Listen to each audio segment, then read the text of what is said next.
Hello, everyone.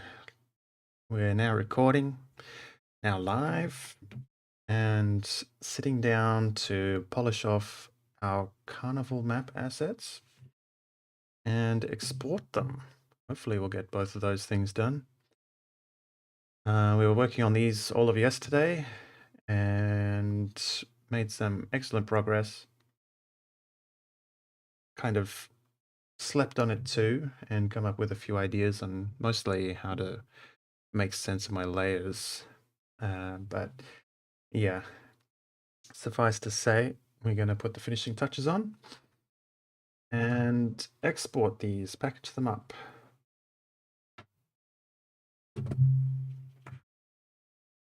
So, let me zoom in on somewhere interesting while I spend a little bit of time just naming some layers. Pretty much just sat down, so this is all going to have to happen on screen. Hey, Timothy, thanks. Actually, I'm currently making sense of these layers, so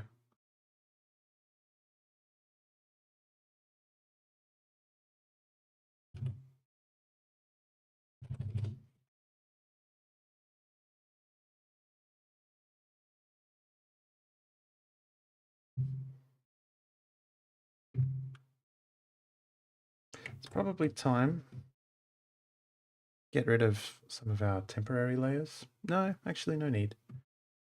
Jumping ahead of myself. Hey, welcome back, Brandon. Yeah, I'm pretty happy with these flames. 1 second.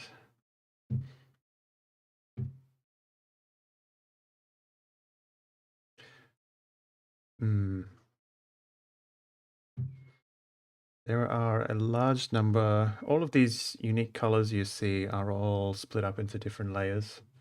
So my layer list is quite something, but it's pretty much organized now. The other thing that I was talking about yesterday is I need to tidy up the line art just a smidge.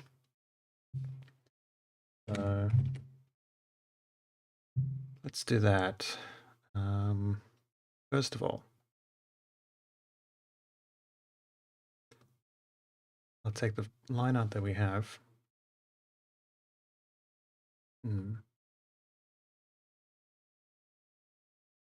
Yeah, how do I want to do this?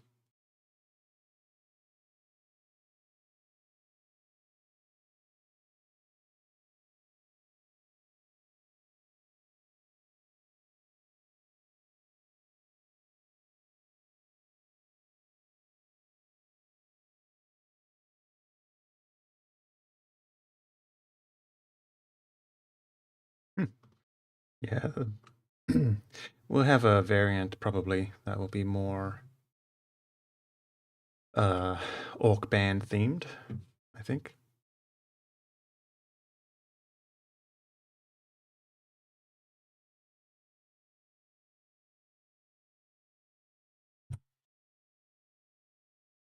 Hold up. I want to see if we can get a little bit more definition if I were to sharpen this a bit.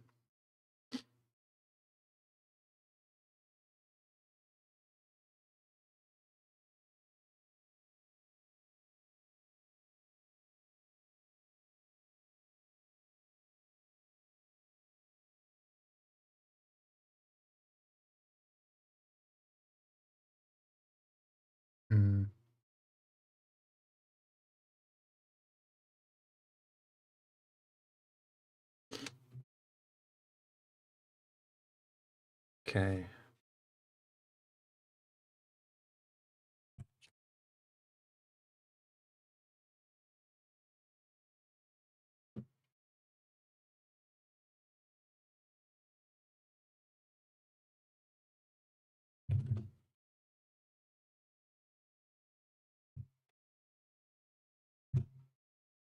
Hey, Pierre, thanks.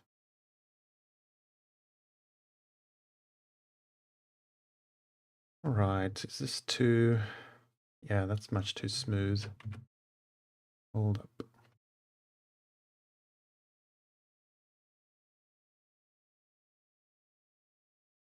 Half of that.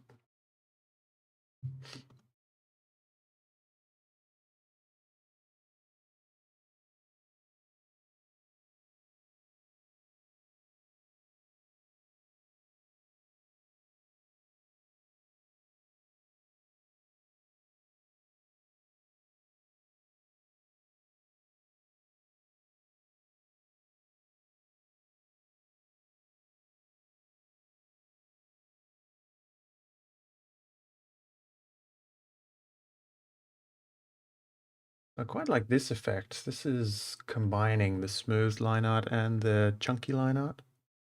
Because we lose a bit of, well, with the line kind of weight I was using with the pen, we lose a lot of that detail when we smooth it out. But we kind of get the best of both worlds when we use both. Let's use both. It's gonna double the amount of line art layers, but it'll be worth it.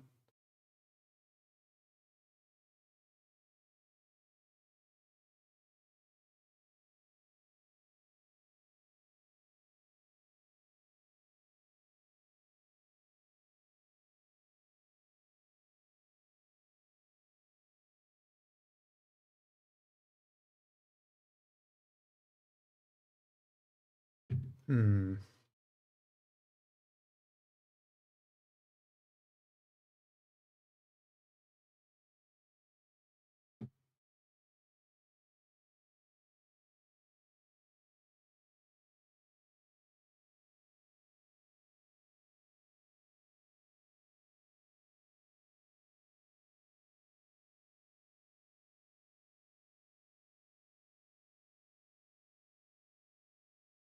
Yeah, that's a nice effect.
I used a different pen for this secondary line art, didn't I? I used a red pen. That's why I can kind of see a difference in it at this point. You don't have these kind of very broken lines. It's all very solid.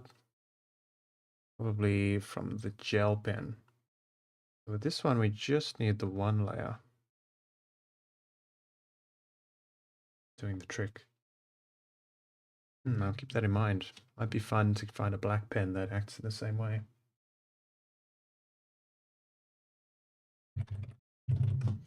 Okay, I want to combine these.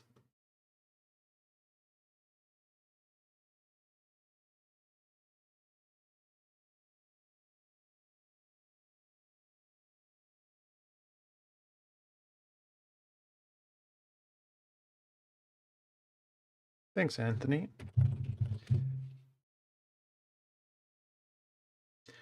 Okay, so yeah, zoomed in line art is looking sharp. I mean, 100% scale on my screen is something like that. There's plenty of detail.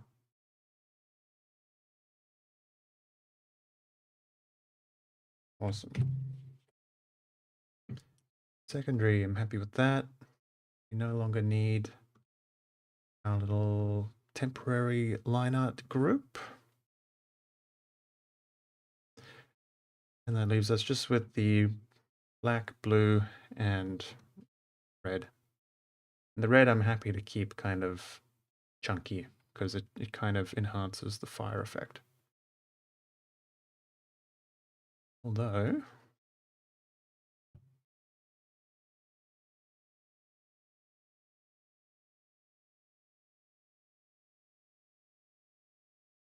yeah.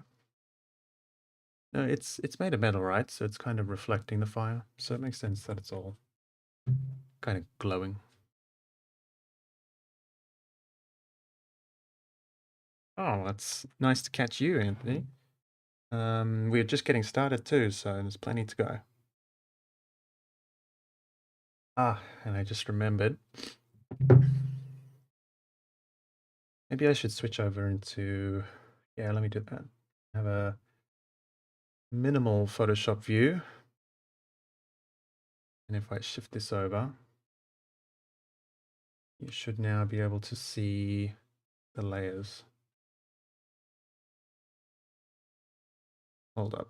Let me try and do a better UI for the stream.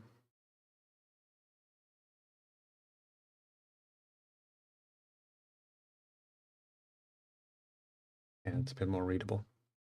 Yeah, so you can see my layers now. I'm glad you like it. None of these colors are technically guaranteed to make it to the final version, but I'm pretty happy with most of them. What is this? Oh, that's in our line art. So yeah, for instance, the yellow theme for the circus tents, I think that's going to be a variant. At least a variant. And it's very easy for us to create a kind of classic circus tent, something there-ish. Yeah, we're about to play around with the colors, so just getting these layers all organized. So you can see we've got kind of major categories. We've got line art, which I'm actually keeping. Watercolor, color, and then some background layers. Background layer group is just what we disable when we want to export everything. Oh, and fire, because the fire is behind the color. Yeah, and we've gone, and this big group full of paint and dye is enormously messy, but that's the only way, only way to do what I wanted to do with this solid color system. Yeah, this is hopefully all nice and organized, but we have what I called warm watercolor that is here in the yellow sections. It's just a mask that will turn this watercolor from blue to a warm hue. But I want to do the same thing for the secondary line art. So I want to shift all of this warm stuff into a single solid color layer, or rather a single mask, so that when it comes to exporting these, depending on whether a color is warm or cold, I can very easily adjust one single mask rather than adjust multiple different spots in my layers. So I'm not sure if it's possible. I think it's possible. I think it's possible. And I think we're just gonna, how should I do it? We make kind of a parent group here. I don't know what to call it. Call it parent for now. Or maybe I'll call it overlays. I'll call it scan, since that's what it is technically. I'm glad to help you procrastinate, Anthony. Maybe you can get it done and just, I don't know, listen to me in the background or something. And then, in theory, so this mask here on the warm. That's the control. So streaming and thinking, those two tasks don't really go together in my brain, so I might be a little silent while I figure this out.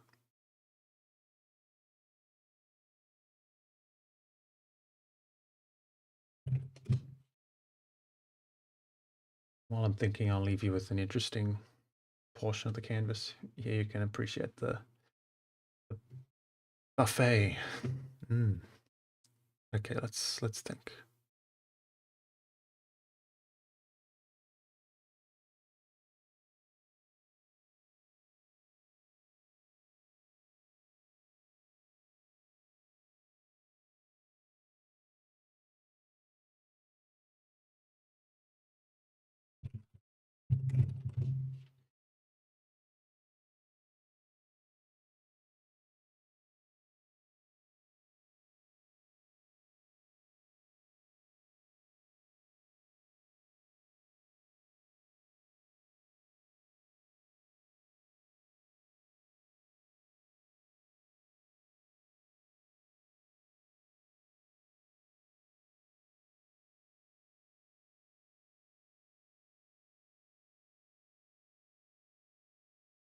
See, this would do the trick, but often with my secondary line art, I want it to be semi-transparent, which means we're going to have these two layers doubling up to create a midtone, and that's not what I want.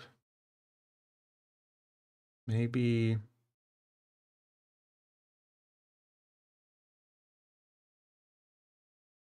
Oh, interesting. I am using multiply.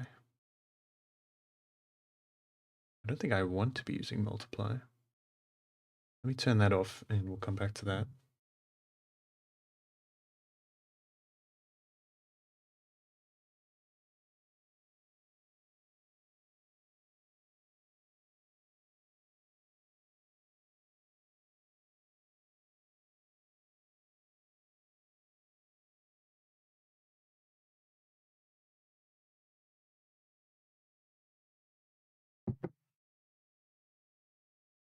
Okay.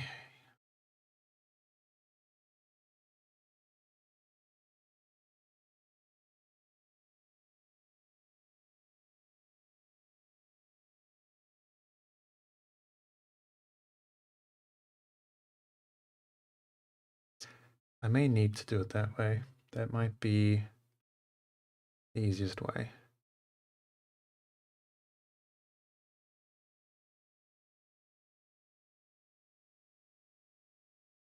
Thanks, Mary. It's growing on me too. I think it's going to be a really cool asset pack when we're done. Yeah, this single mask here should be able to control where our warm shadows are.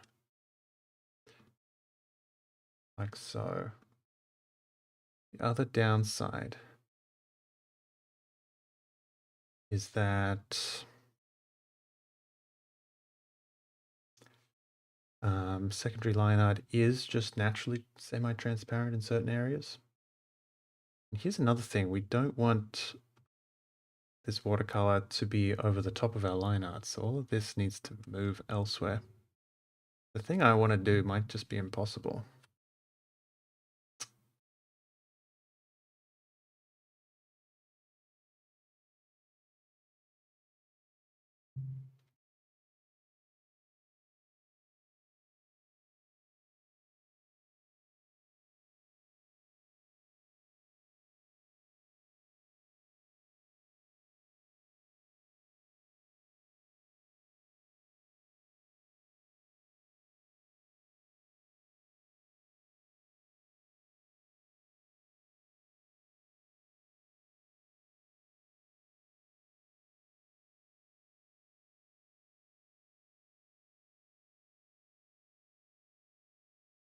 You see, with this fire layer group, I can get away with it because it's set to in a multiply layer group, and I can just use this white layer, where are we, as a mask. to block out all of these layers beneath it. So I want to do something similar. So is that what we need to do? Is we need this to be multiply? Just try it out. Okay, where are we? Let's try and get our hay bales correct. That'll be our control. Okay, so we'll just have white beneath everything.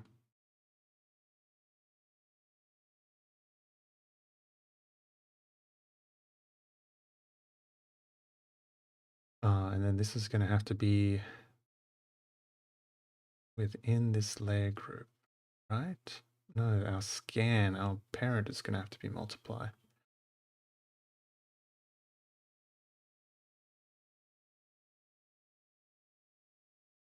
That's an interesting side effect, is that it also gets rid of our primary line art. But that will be an easy fix. Could just copy this up here. That would do it, but I want to stay away from using multiply layer mode for rendering. I get better results when it's normal, but it is salvageable.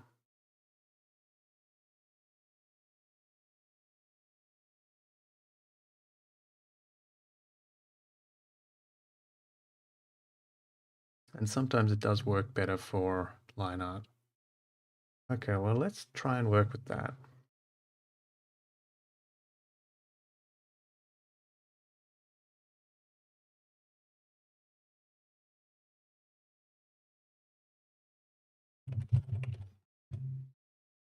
Oh, hey, Cleo. Welcome back to the stream.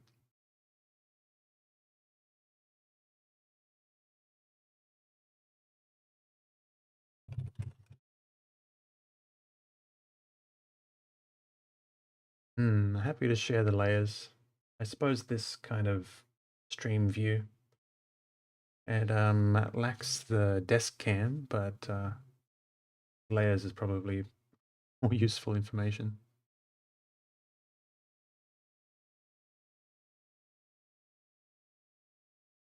Actually, I should be basing this on our all-important circus tents.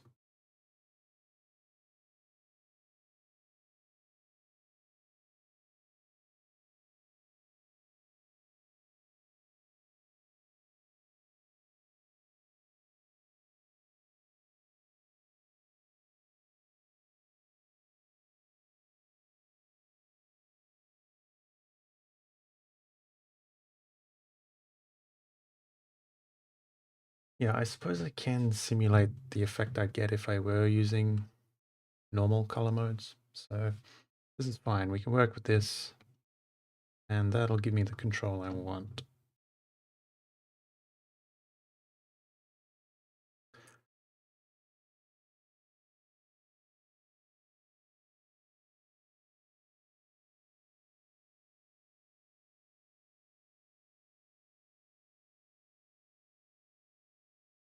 This color palette is technically temporary, but I think we're going to stick with it. Okay, and then we need to get the normal kind of non-warm color zones correct. So where's a good example of that? Maybe strength test. So secondary color, this just needs to be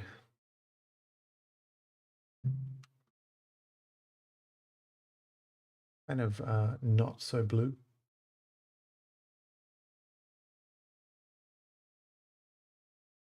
Although,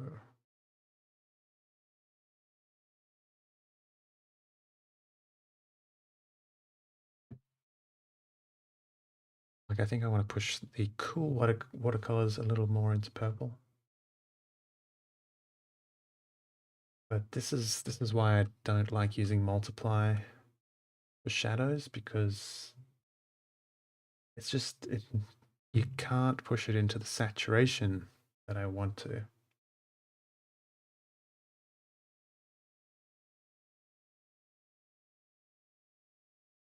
Let's see.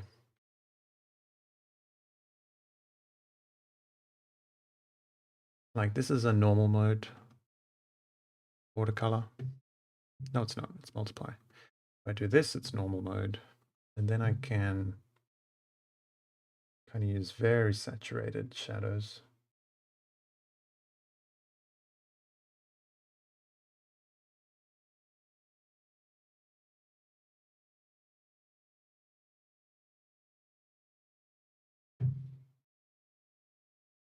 You know what?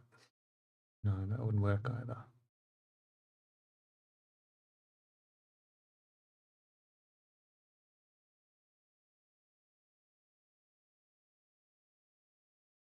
Okay, I can work with this.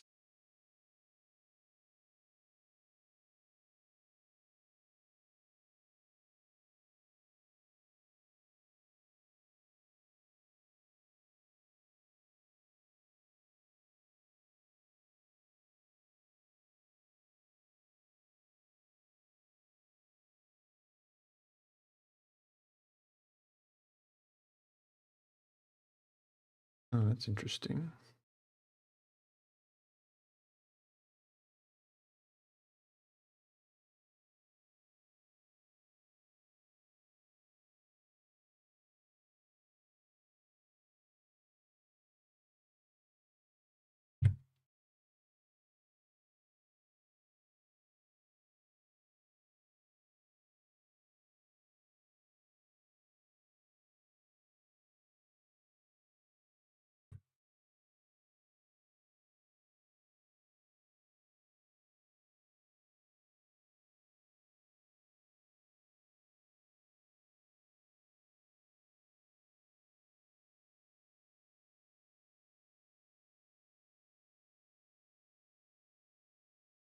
Um, Mary, these are actually, as you suspected, hand drawn first.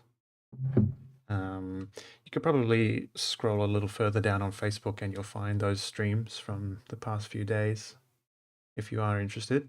But yeah, all of this line art and the watercolor too, everything in this scan layer group, that's all pen and paper. I like this ring without the kind of red hot line art.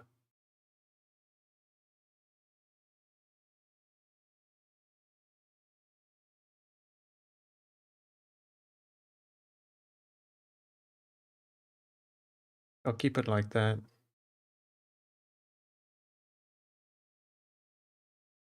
And thanks, DH.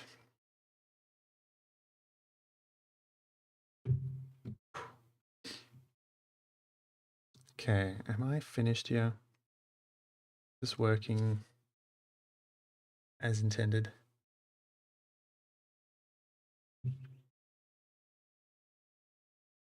So we've done all that basically so that we have this effect where we can have warm shadow zones, and that will change the secondary line art and the watercolor to a warm hue. If I disable that, you can see what it would look like without. It has kind of the blue shadow on the yellow zones, which is a very muddy effect. But if we add warm hues, now it's like vibrant. This shadow, oh yeah, that's what I was doing. I was just tweaking our cool shadow zones to be not so crazy.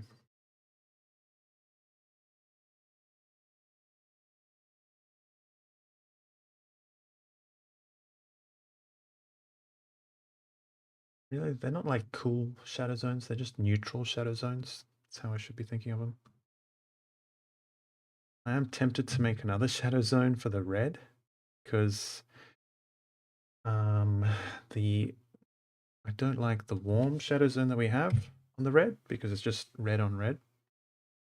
But it's also a little desaturated.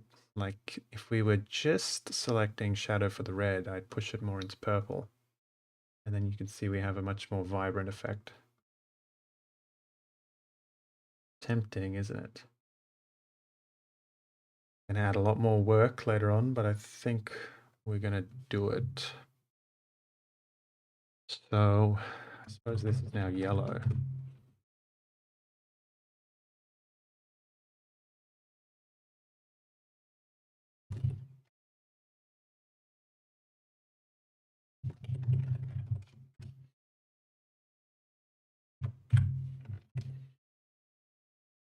these red zones that we've got. That's not going to work.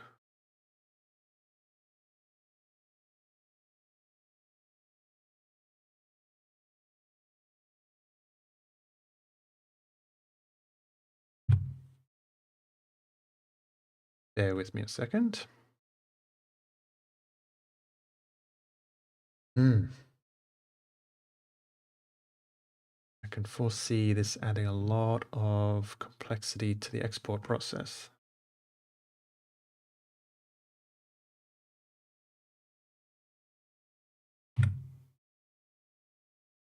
Okay, in theory, I've just made a selection of all of our red zones.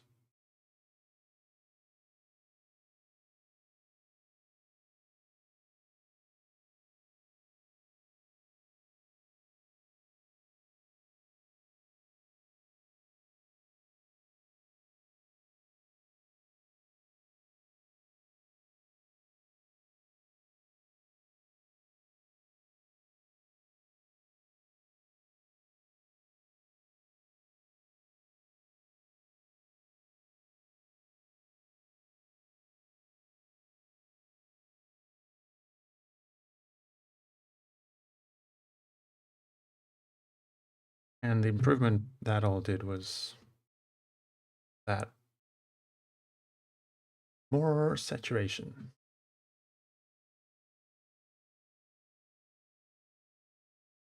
Yeah, good luck to you, Anthony. Thanks for stopping by. Hold on.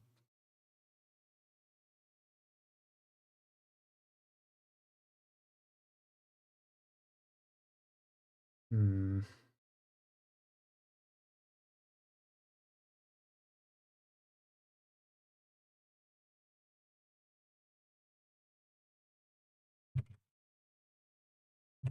I think this is the play. We just find compromise between red and yellow.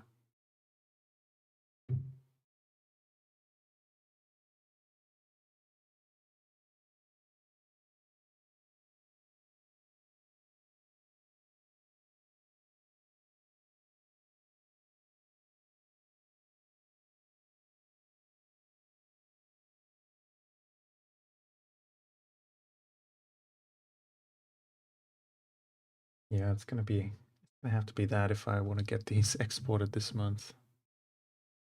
That's a good compromise, I think. We've got the warm and we've got the saturation. Yeah, this is now warm shadows again. We don't need this one.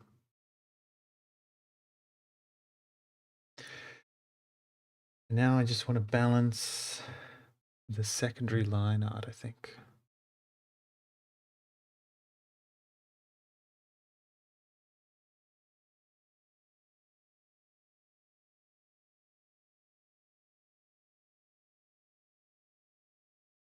That's interesting. We've got warm shadows. Yeah, I just got to be smarter. We've got the warm shadows showing up in the wood as well, which isn't what I intended, but that's okay.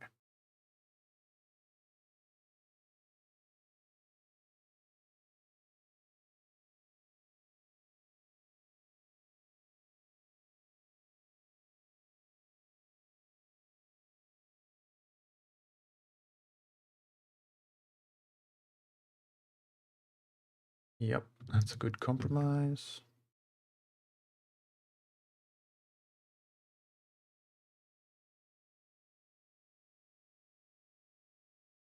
Uh-huh.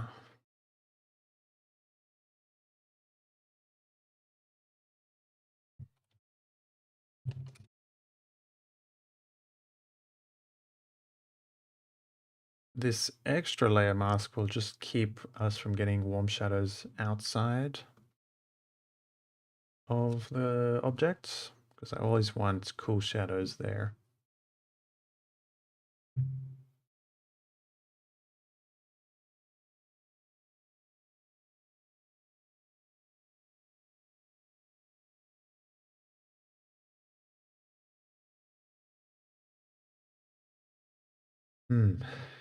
Okay.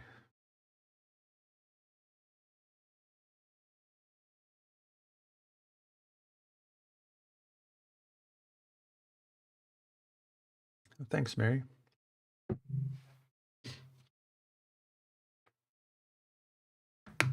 Do I see anything incomplete? The color is still temporary, especially the wood color.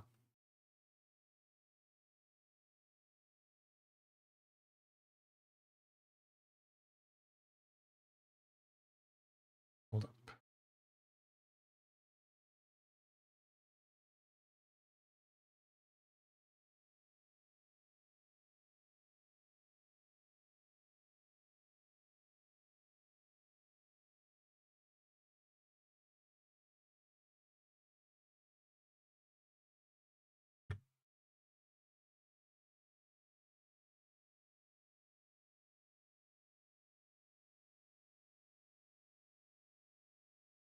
Okay, now the shadows are where they should be. So now I can kind of balance this wood the way that I want it. It's pretty close.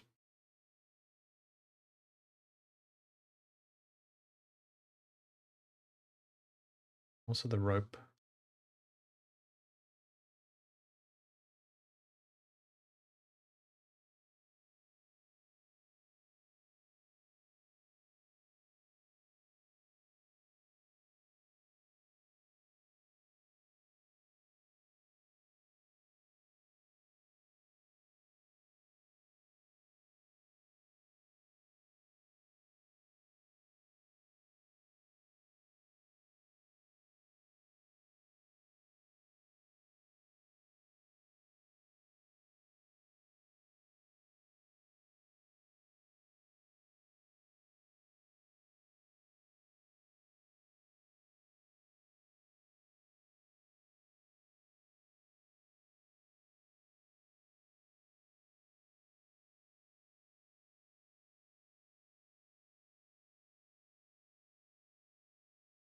I really love these guys. I did want to make a small edit here though. I feel like his arm's just a little bit too long on this side. Better.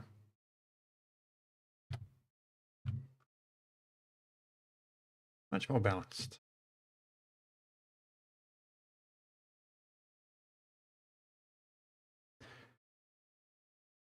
Hmm.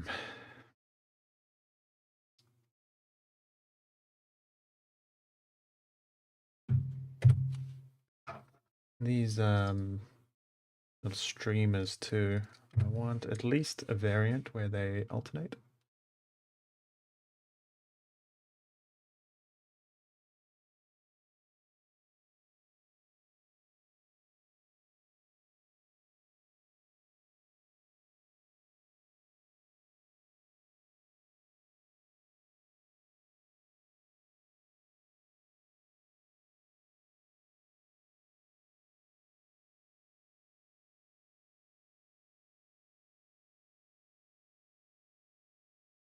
Okay, I just need to literally go from top to bottom and see if I see anything problematic.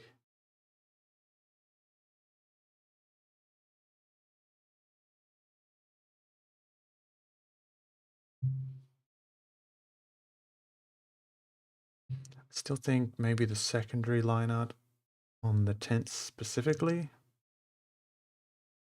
should have a lot less presence.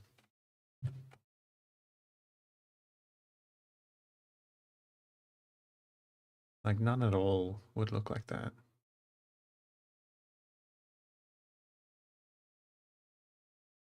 So this line here annoys me. Are you here?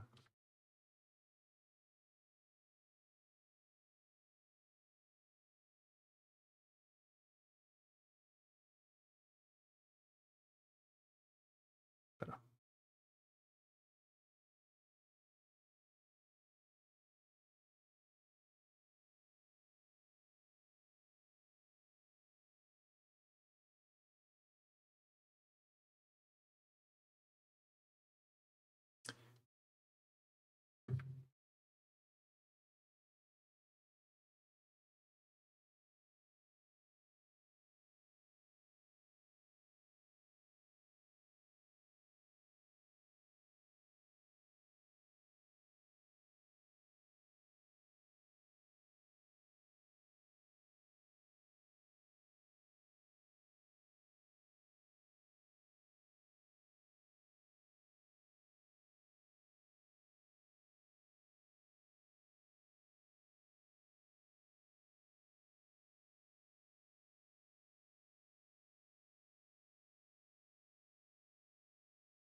There's this little line here. Where's that coming from? Oh, here.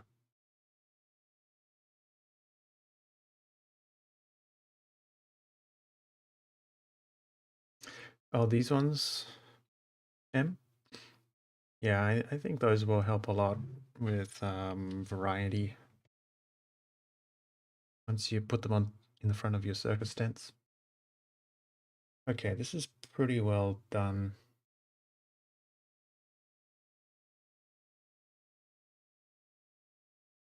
Did I tidy this guy up? Yeah, just about.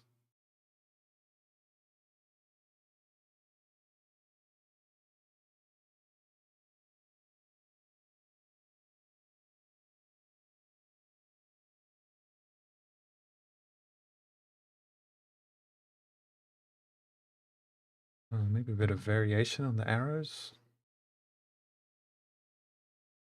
Alternate these as well.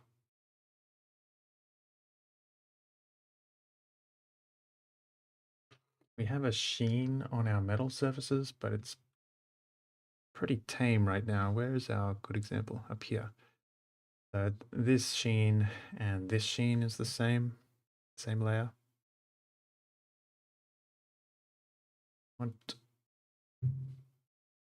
I think there's a better way to do it.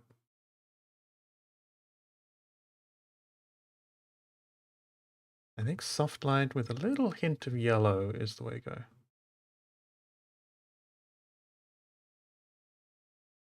That kind of works for both materials. And also our iron color. I imagine it darker iron.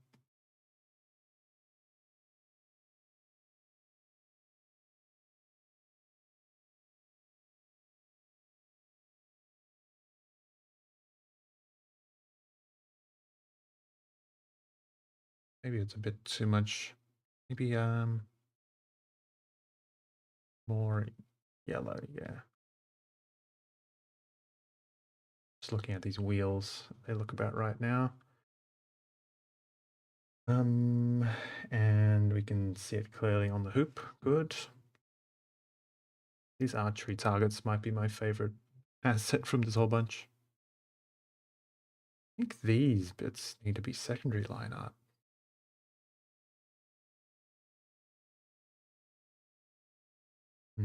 No.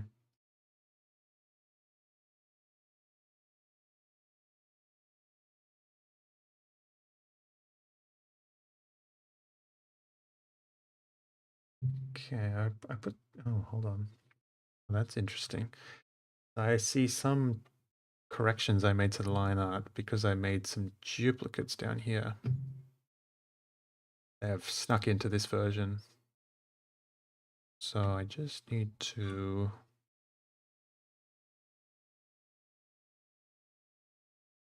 put these into a similar group, and now it's fixed up. Yeah.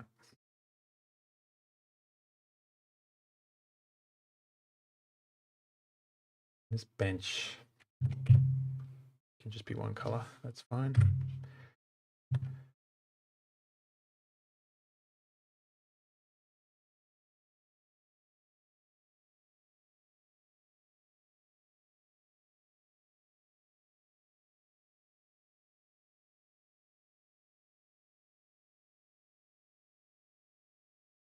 Maybe a bit of shadow inside the doors be appropriate.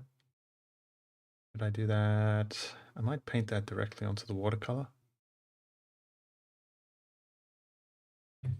See, will that work? Will.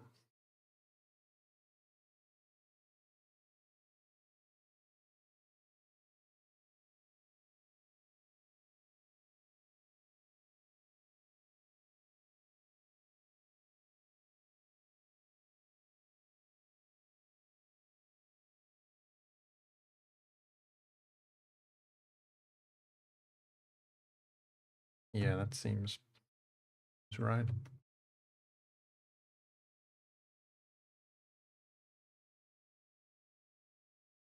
It's just subtle.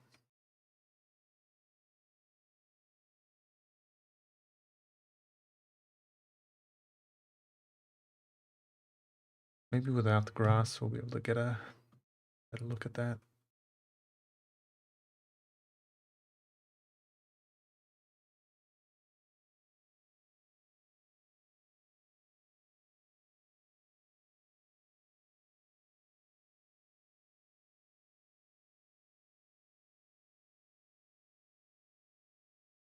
And there's one other spot here.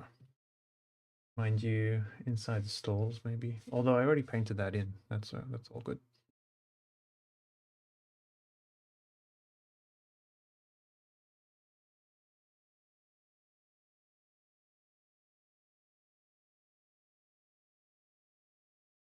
Want to make sure this bit is nice and dark. It's supposed to be shading.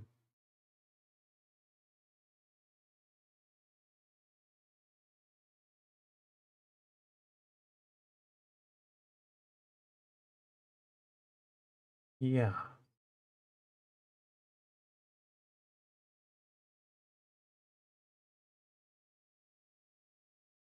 They look particularly vibrant on this background, don't they?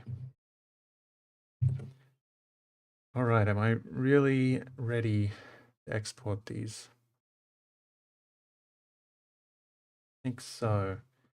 So sit tight. I'm going to kind of prepare my little export folder.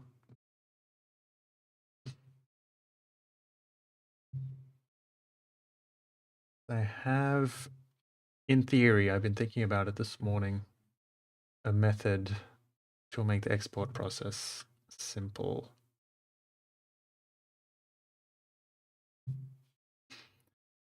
Okay, so let's just make a copy in case I do anything horribly accidental. So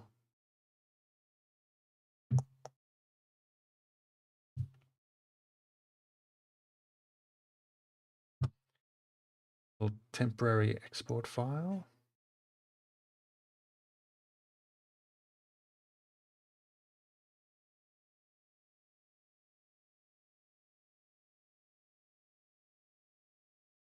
I want to access the warm shadows layer. All this will stay the same. Won't it? Yeah, it will. I might be editing all of that, and then background I can minimize, and fire. We're not going to change the color of the fire, I don't think. Maybe we will. When we get there, we'll decide. And then first things first, I have kind of a proven method for exporting assets, and it starts with kind of these overarching masks called inner and master.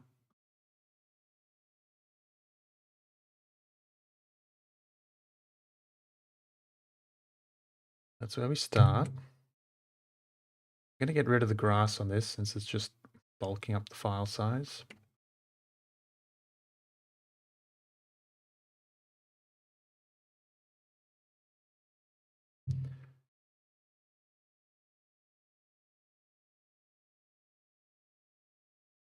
And we'll start up here. So here's our grid, which we haven't seen for a while. Saving every 5 seconds like a lunatic. I head into actions and we want to create a new action, please. The action is going to start. We have snapping on. So here's the workflow.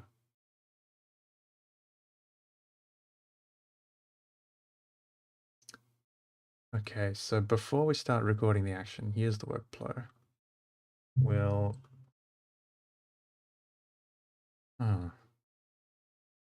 okay, yeah, let's make an action actually. So we make our selection of the asset we want to export, and then we run this action, which we'll call prepare duplicate, and it's going to crop that down, create a duplicate, just called, what should we call it? Guess it doesn't matter. Call it temporary. And then we tab back to the first one. Oh, that didn't work. Select next document. Okay, select previous document. That's the one we want. Can you guys see this? Is this on OBS? Yeah, it is. And then in the original document, did I crash it? Oh, my bad. I've crashed Photoshop. So it looks like, yeah, when I Alt Tab like I just did with the square marquee tool, it crashes Photoshop. So lucky we just made a save. Let me restart that.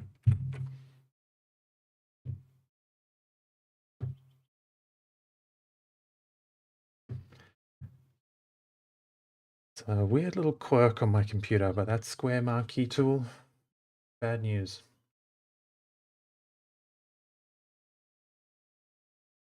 Yeah, we broke it again. Every time we export assets, we make the same mistake.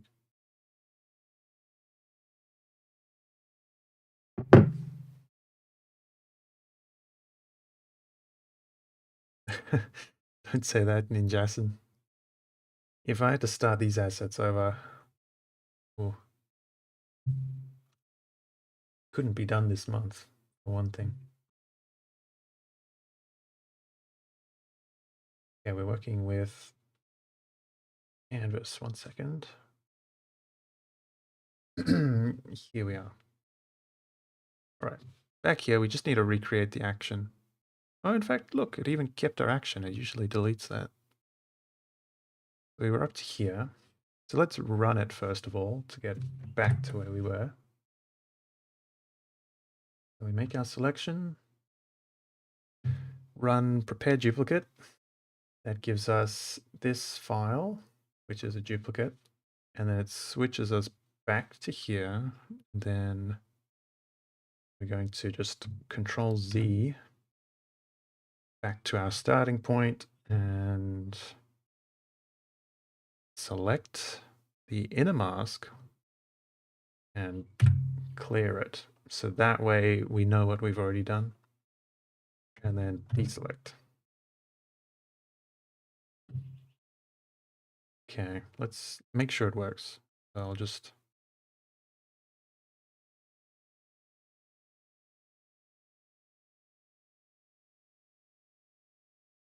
Okay, so in theory, we're working on a brand new asset. We select the asset we want, run prepare duplicate. And then at the end, so this is good, I'll add two things. I want to reset the view to this, the full canvas, which I do like so. So fit on screen. And then I want to switch to the next document so that we end up here and we can dive in. Cool. And once we're here, I want a new macro that is going to export. Yeah, you're right, Mary. That's why I save every 10 seconds, because I'm deathly afraid of that. But I think I have a theory that it's a certain app I had running in the taskbar that causes that crash. So I've closed that app, and maybe from here on it will be crash free. We'll see. Okay, my new action's name is just export. And it's going to be pretty simple. First of all, disable background layer. And then save as a smallest file size PNG named new in my specially prepared export folder, which I haven't created yet.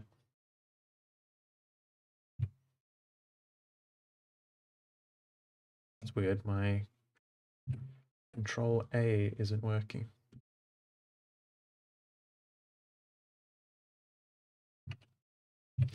It's working in file browser, so we're good.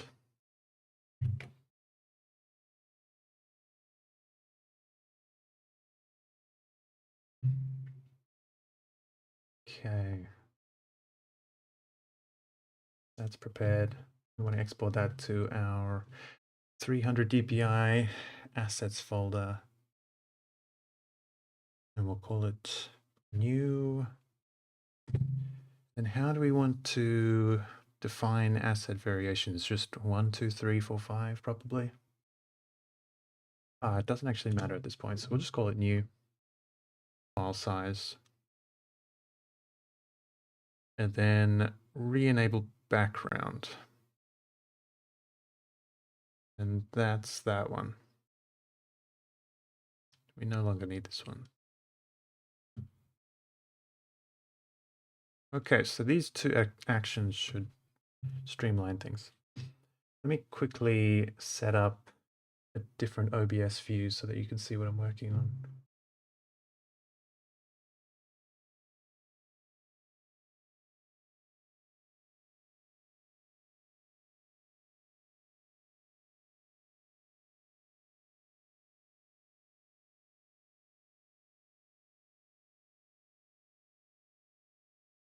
Wait, hold on, that didn't work. Where did it export?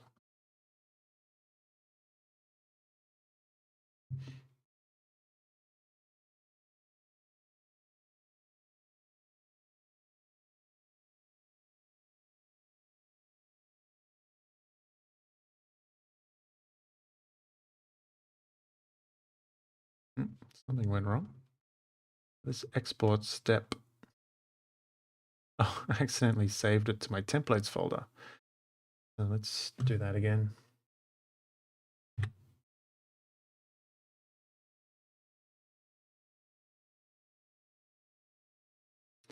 And now it should be in my circus map assets folder once it's done. Yeah, circus map assets, cool.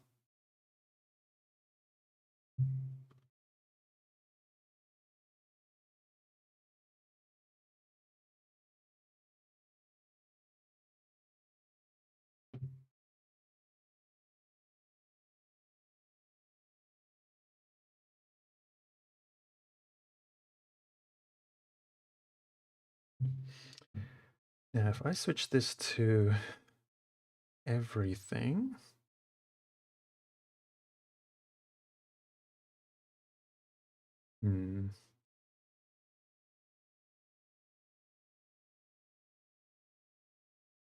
yeah, okay.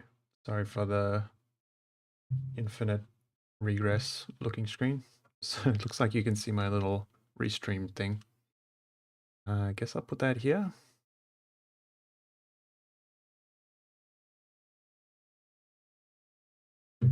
So off to the side, I'll have my little export folder.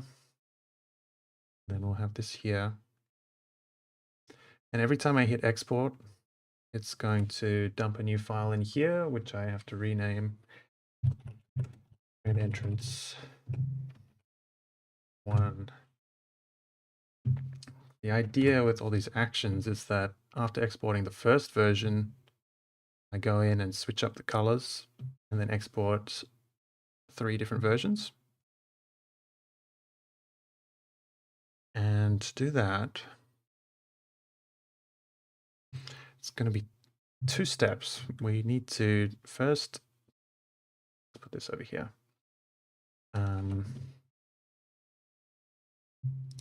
Change the colors up and then change the warm shadows to be wherever the new warm shadows end up. Yeah, so namely these dye layers. We want to mix them up and create something completely new.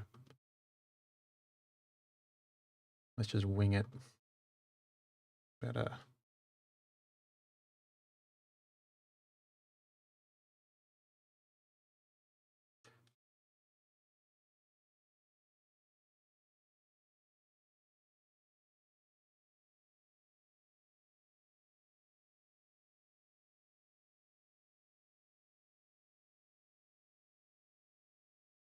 We need more warm colors in here. Love this orange and turquoise.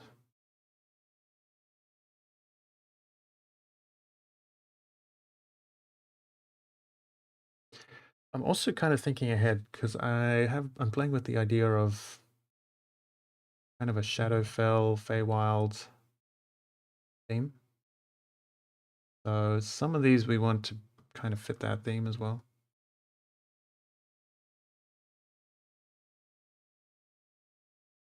Oh, that's good to know, Cleo, because I thought that was just me. When it first started happening to me, I couldn't find any other reports online. I appreciate that. Yeah, Ninjasin, that's just 6 or 7 years now of me refining the craft. When I started out, I was using GIMP, not Photoshop. So there have been certain upgrades in terms of software and hardware, but mostly just refining my technique. So if you watch my tutorials, you can skip right ahead to what I know now.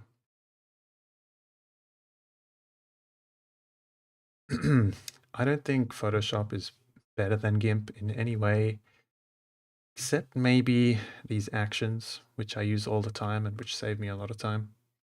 That's the only reason I would recommend Photoshop. Oh, I like these colors. We've just kind of stumbled across them, but they're really working, except for the purple needs to be different somehow.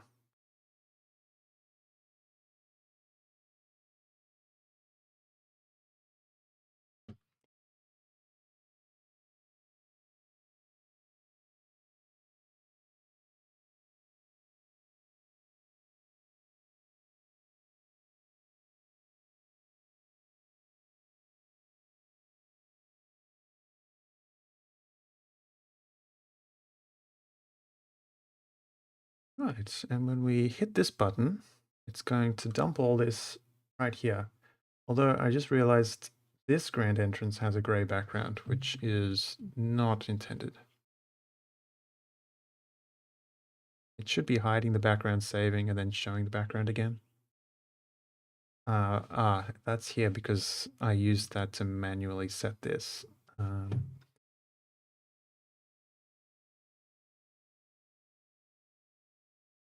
Let's just dump this one out.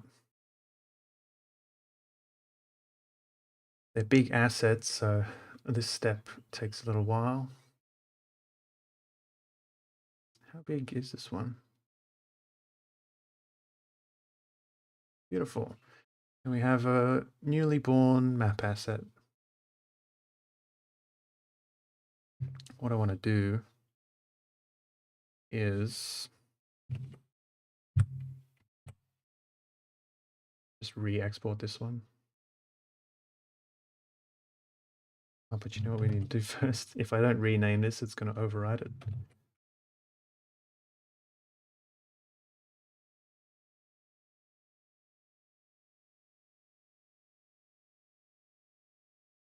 What do you mean? Which delete? Because it's going to previous layer group. So if I'm using this workflow, I don't want any other things open. Yeah, we're good.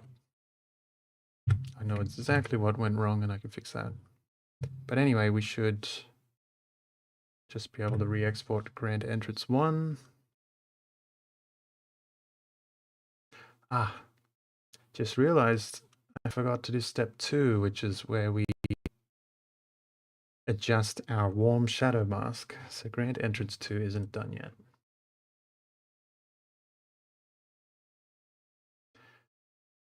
Yeah, so this is what I was missing. We want to... I just had another thought. We need a few more masks in here. No,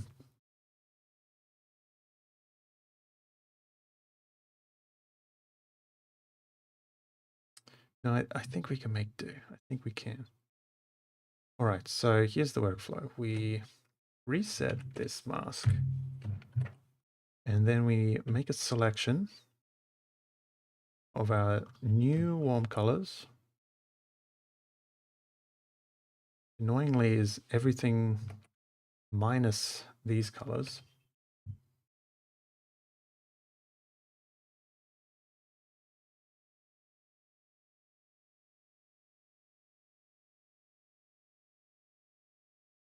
And then now we have, is it working? No.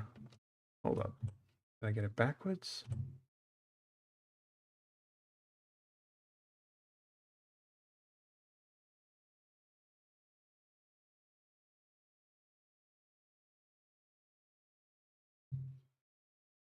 Okay, we're missing this layer group.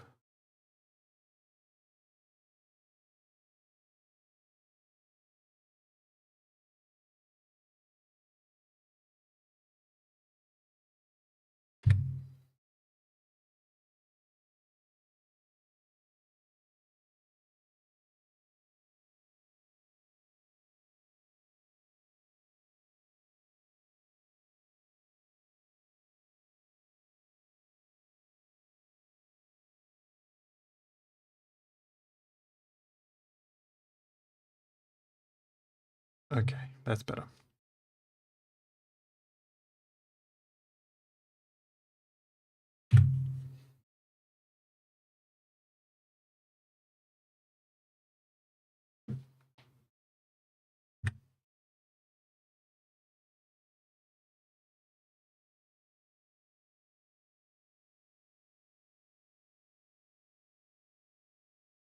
Yeah, we're going to make at least one more variation of the gradient entrance.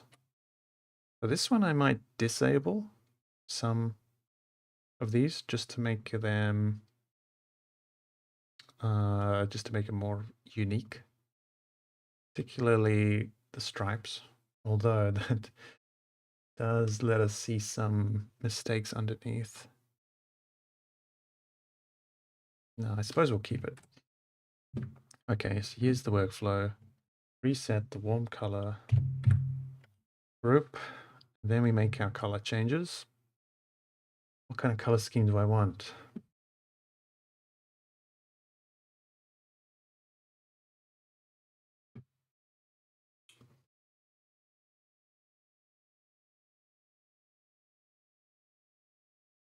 Not American. We're not going to do an America variation. We're going to strictly stick to fantasy. I guess we'll just do... We'll just mix up the color zones, but go for a wide variety of colors again.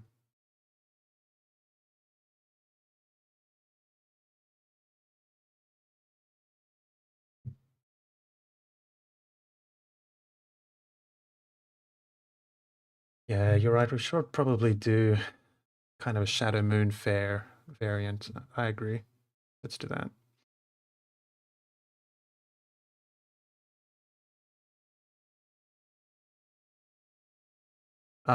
No, Cleo, it's just when I was recording, setting up these, I had OBS set to just show for the Photoshop window, which for some reason excludes all of these menus, which you can now see.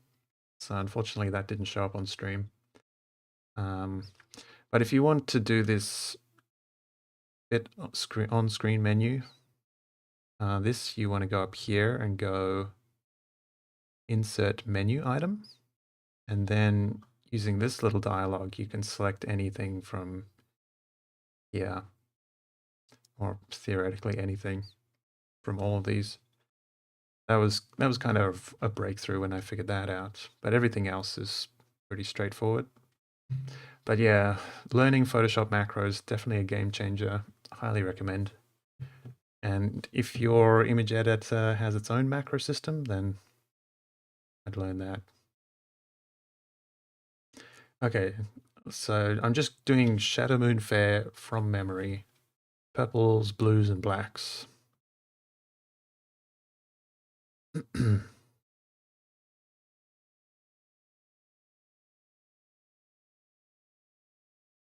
this will kind of be our dark Carnival variant.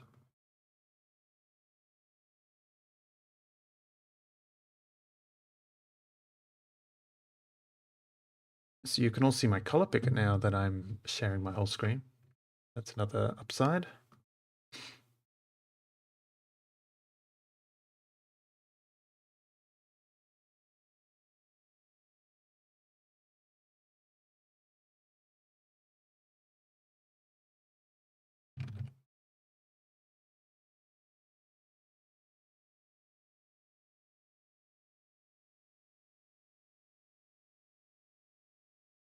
Yeah, we're talking.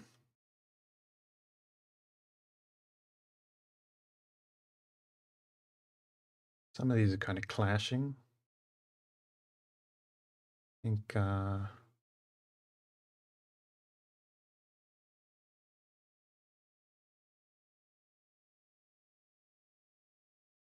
and I like the little white flares mixed in. And this will be kind of a strong contrasting color, maybe like a ethereal green. I like that.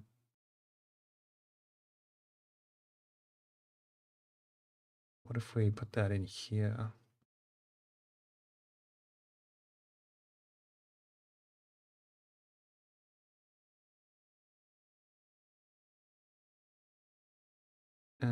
And also we'll make the tree wood a little darker, just to follow theme.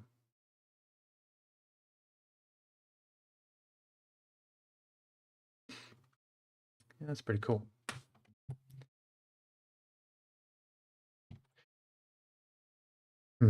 How big are these files? They're okay, they're not as big as I thought. I'm a little wary of making a bunch of variations when they're 10 megabytes each. But this asset's pretty cool. So I think we'll make, because this is kind of the iconic asset of this whole pack, I think we'll make 5 variations of this one. We've got 2 colorful versions. This one, it's kind of got that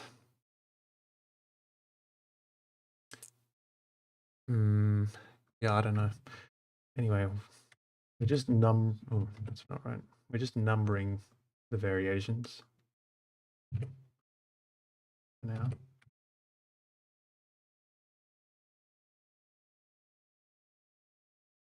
And now I'm thinking Feywild. So we're going to do this, but taken up to an 11.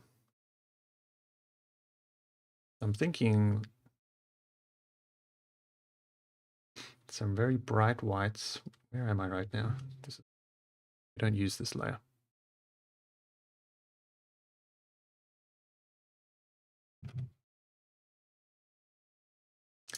Can we get rid of these stripes?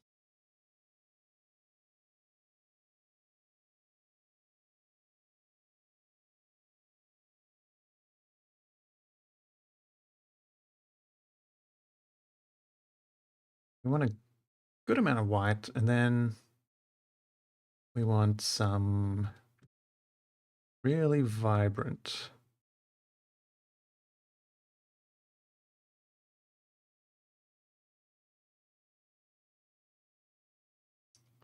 colors.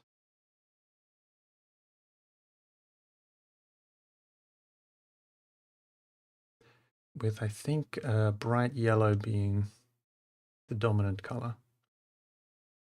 Oh, I just realized we forgot the warm colors on this one, but it's okay because we don't have any warm colors. So remind me to do the warm colors on this one. In fact, let's just make it all warm colors. Could we?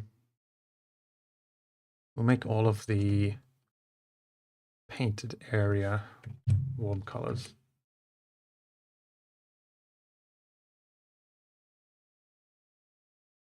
Ouch. Sorry to hear it, Cleo. Yeah, that marquee tool. I just realized on OBS. Oh no, we're good. Hold on. Sorry for the weird view. It was really awkward. I put this here. You should be able to see the chat, which I don't think I have enabled on this OBS view.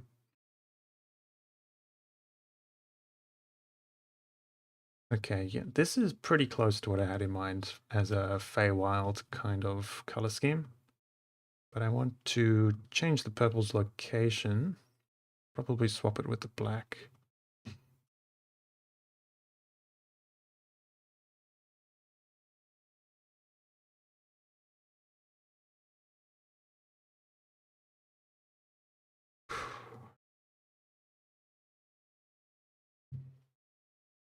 Definitely a pale blue mixed in there. Sky blue.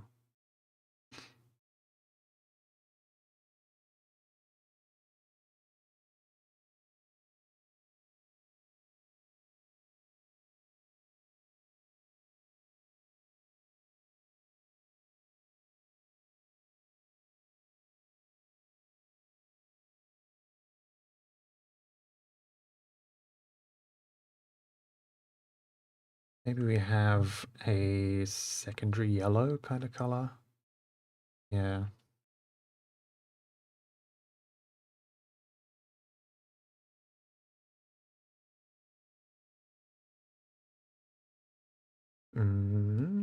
Doesn't really work. Maybe this is white again. Hold up.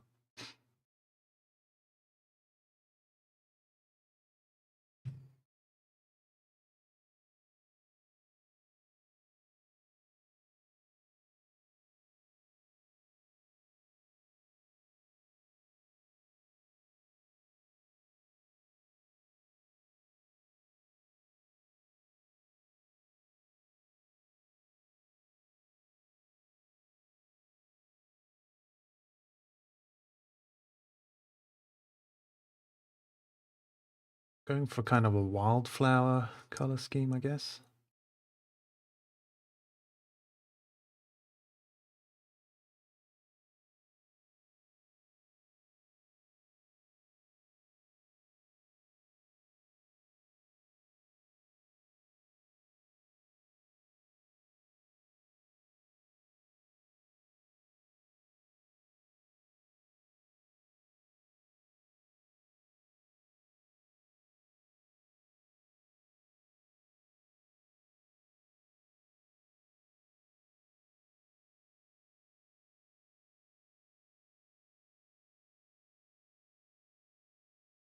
Yeah, that's pretty good. And warm shadows where they should be. So export.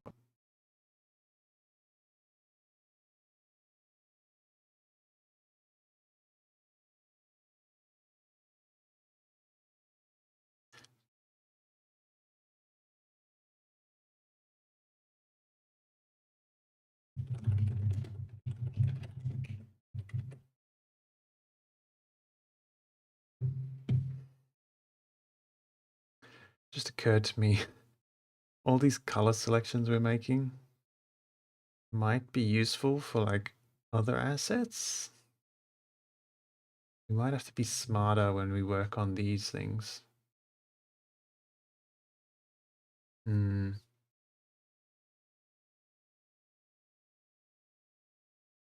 I could foresee making a lot more actions in the near future.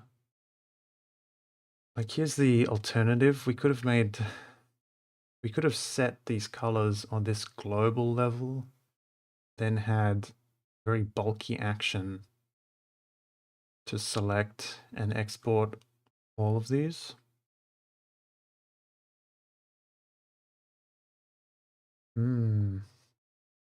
That would definitely cut down the amount of clicks I'm doing. Let me think.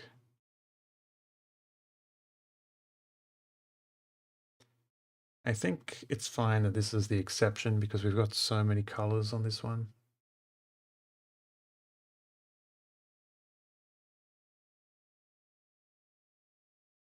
But when we export these tents especially, we want to export them as kind of their own thing. Yeah, we'll cross that bridge when we get there. Anyway, let's make one more grand entrance.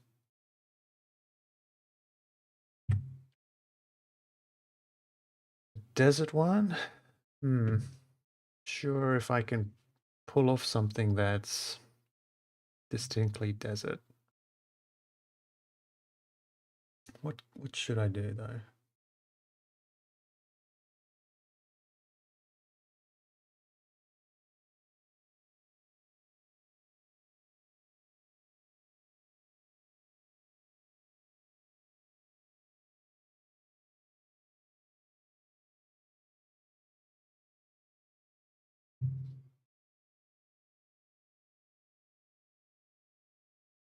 Maybe one that's kind of dominated by two color schemes. Bear with me. Let's try it out.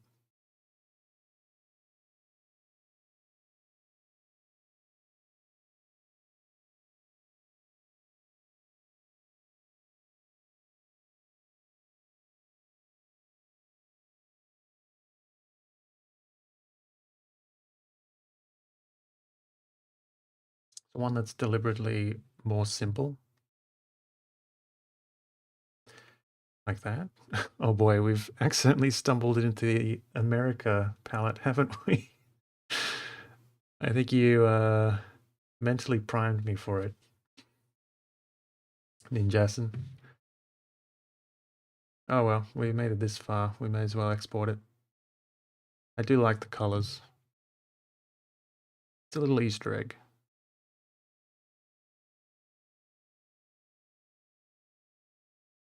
And in this case, I'm okay with the cool shadows being on the red, because I actually kind of prefer the cool shadows on the red compared to the warm shadows.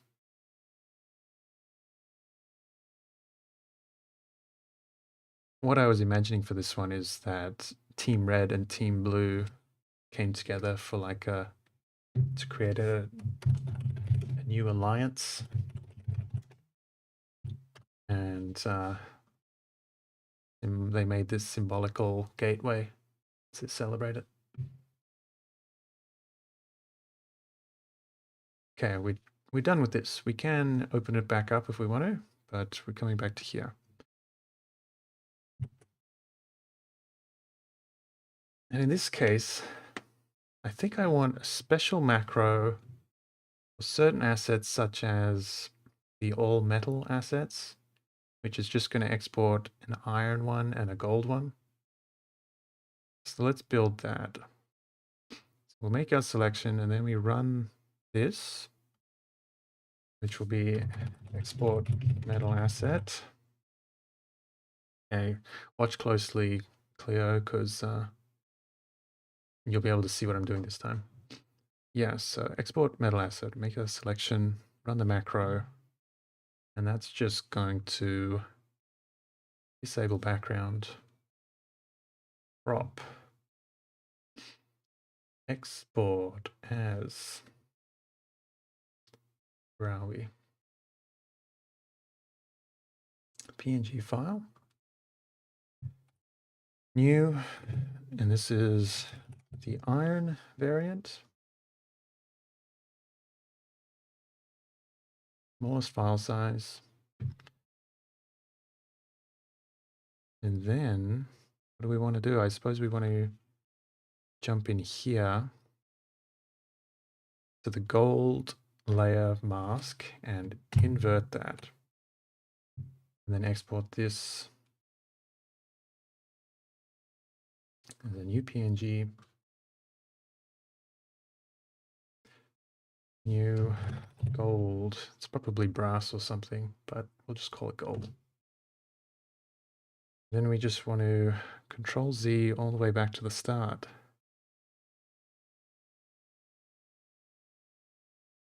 Well, back to here. And then we're done with this asset in theory. So our parent mask, delete it, unset selection, re-enable background, and then reset the view. Fit on screen. Okay. So let's delete these and make sure it works.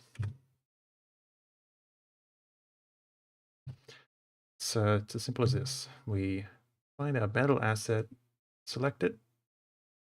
Oh, just occurred to me, these file names should have dimensions in it. The whole reason we split these up into little grid sections is for that purpose. So remind me to rename these. Anyway, this is a 2x1 barbell. We make our selection, run this, and they should appear over here. They're not, because we need to select the gold mask. I think Photoshop has run an update where you have to select the mask as a separate stage. Because I used to make macros all the time where I just select the mask directly. In fact, I have that down here when we select, yeah, no, when we select the inner layer. Let me just select that to make sure.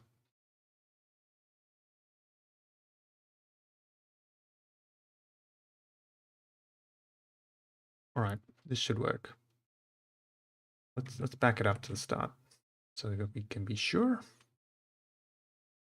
Okay, base state is right here.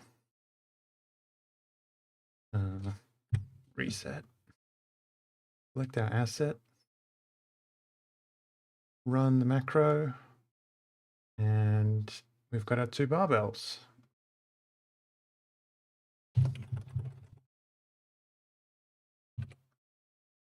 Cool. And that one will work for all of the metal assets we see. Not sure why we'd have a gold barbell, but there if you want it.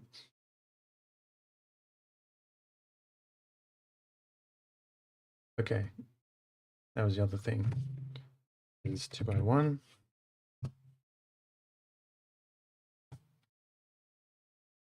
Two by one. How big was Grand Entrance? It was this big. 16 by 6.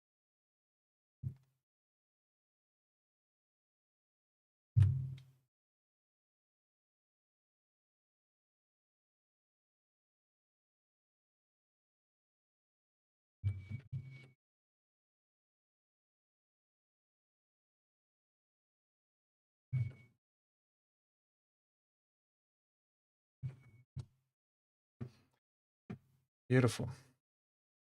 Yeah, you can imagine if I did this all manually for every one of the metal assets, how long it would take. We also need a simple export.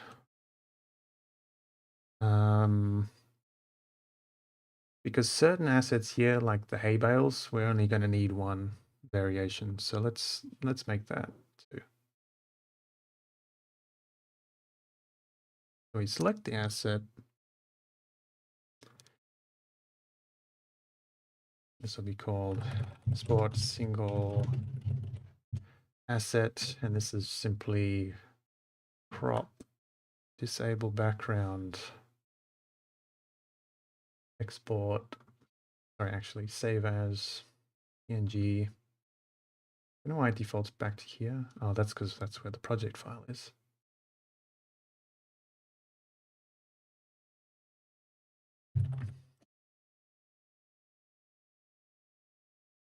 Smallest. And then we just back up. That's interesting. It re-enabled the background. Doesn't usually do that. Select the inner mask. Delete. Deselect. Reset view.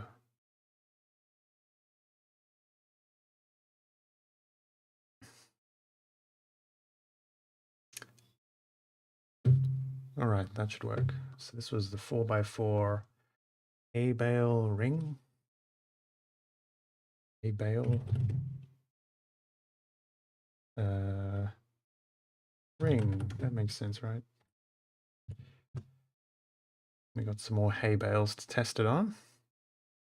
So I don't think I defined that it should select the mask of the layer, the inner mask. Let's just see if this works.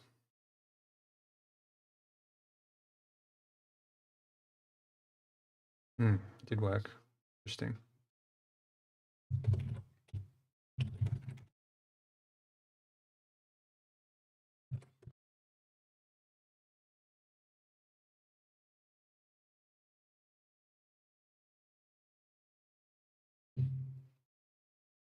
I do want to like standardize exactly how I set up my assets so that I can make some permanent Photoshop actions. Right now, I just recreate these every time.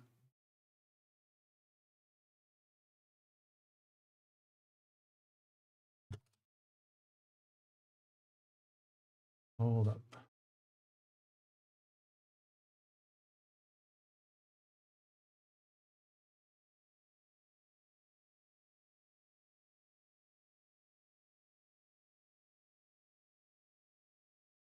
Hmm.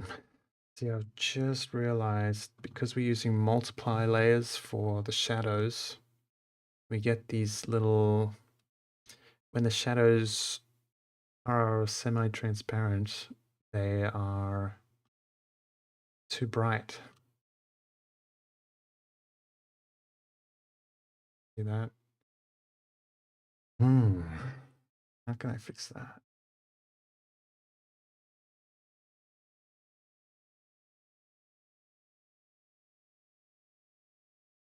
Okay, I know how I can fix that on this level.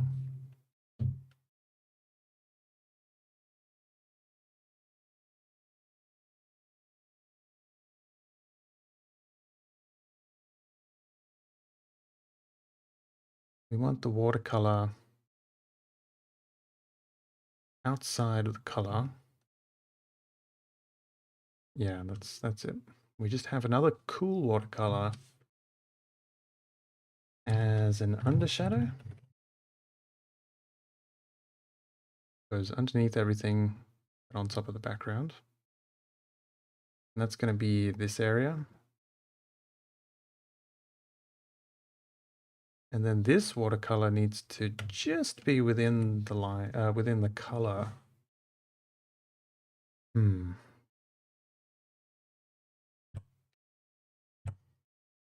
Yeah.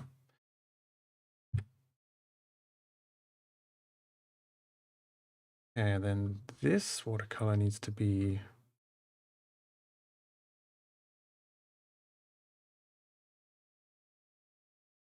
that's interesting. Well, I want it to be this color.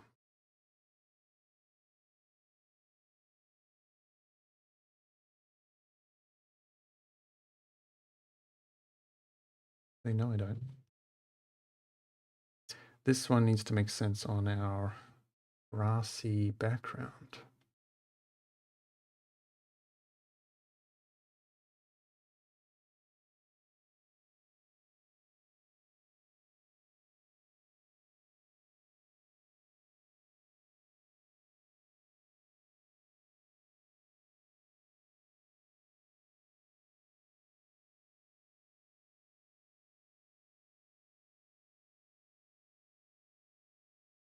Uh-huh.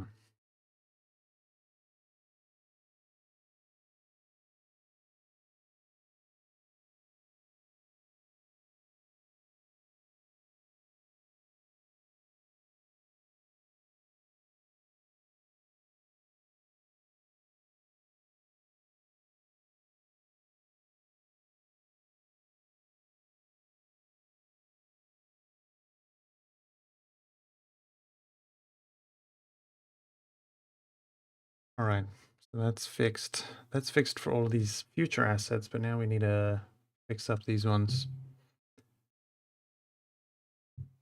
I have an idea.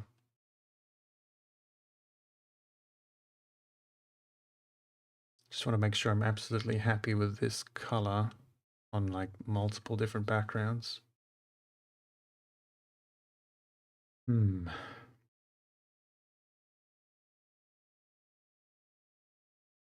Let's just try a desert background as something different.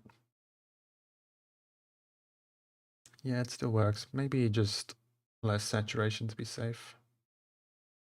Let's be a little more neutral. Yeah, that works. Okay, okay. So I do want to save that.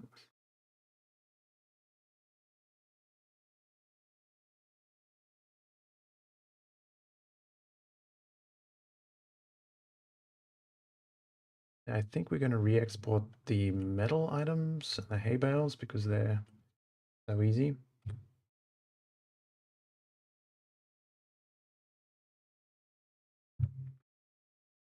Bring everything back though. But for this one, we're going to have to do something a little more tricky.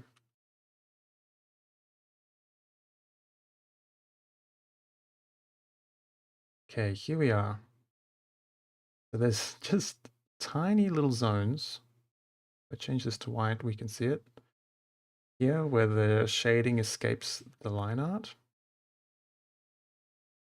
Here, most importantly, shadow is what it is.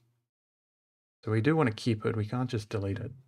But these items that we've already exported, it's not a shadow, it's just a, it's actually much too bright. Like if we were to put this on a grassy background, it's like a weird gray color. Anyway, what I want to do is dump these right here, I think would do the trick.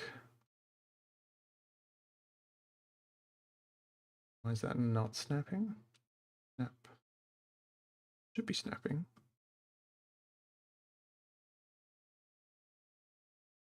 It's snapping to like 100 different layers, that's why. Yeah, that's better. Okay, so if we disable everything in the scan layer, no, not everything.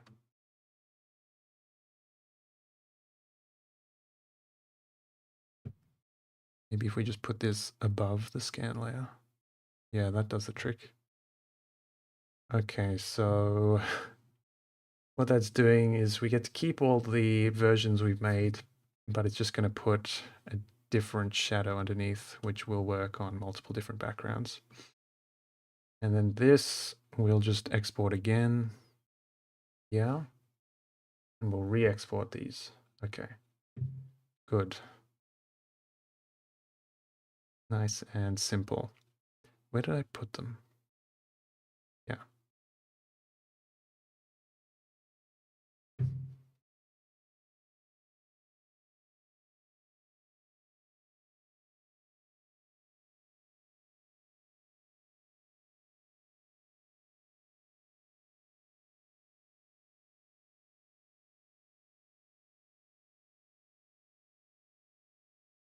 Yeah, the way I use layer masks. Yeah, layer masks, especially when you pile them up, you can do some really clever things with them.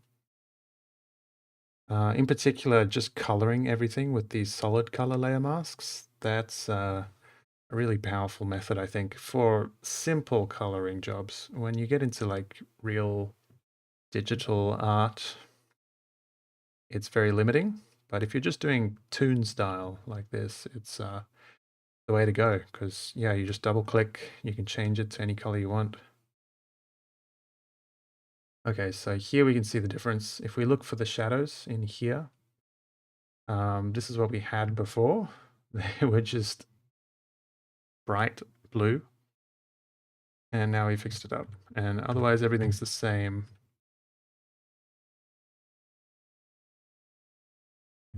Possible exception of this little corner here, but that's the secondary line art. I think that's why.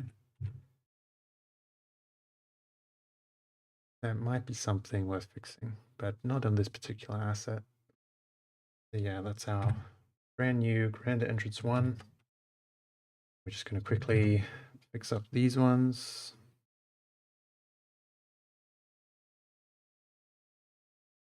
2, 3, 4.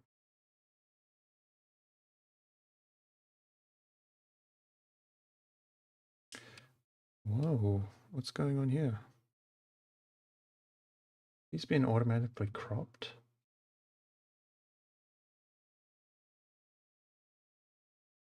No, that's not automatically cropped.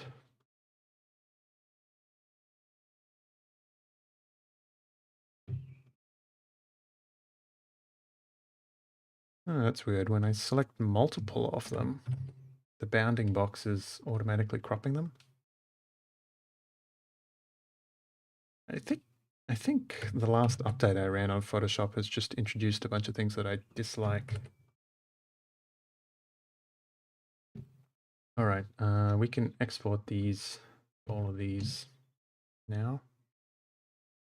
Hopefully deleting them here isn't gonna ruin them here. If so, they'll just be in my recycle bin. So off you go.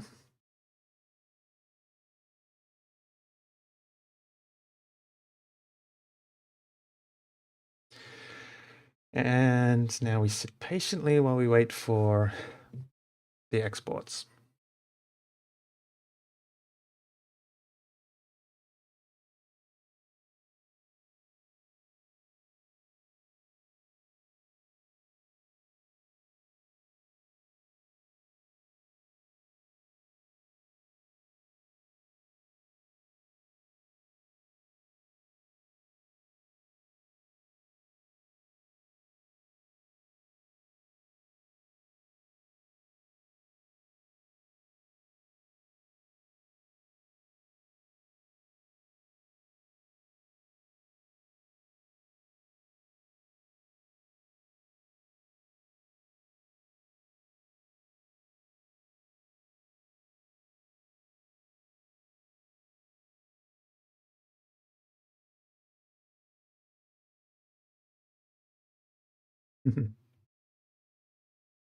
Yeah, if I could just get off the subscription model, that would be good enough for me. I'm tempted just to learn something completely different to Photoshop just for that purpose. Okay. So we fixed the grand entrance. How long have I been streaming for? Almost 2 hours. We're finally getting to asset number 2. Okay, so our export. Let's just hide the grand entrance so we know that's done. Also because it's satisfying to see the progress we make as we get through here. And now, right, it's fixed. Yeah, that's the little bit of shadow which I spotted. Okay, so now we can export the metal assets next.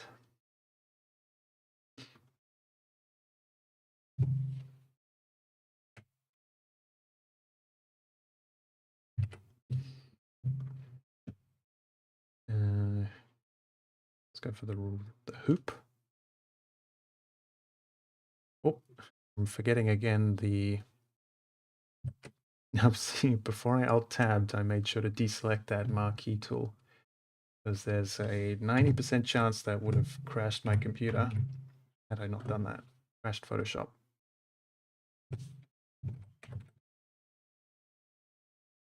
Right, 2x2 hoop. Beautiful. Except because the hoop default was gold, we've now got the names mixed up. That's okay. Hoop gold 2x2. Hoop.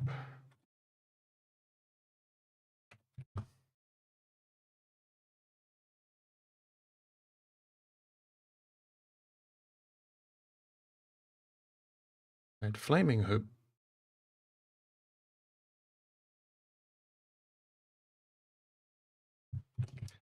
Hoop.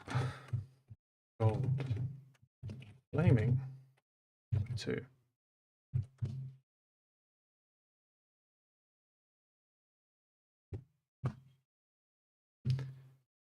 What do I call this? A banner frame?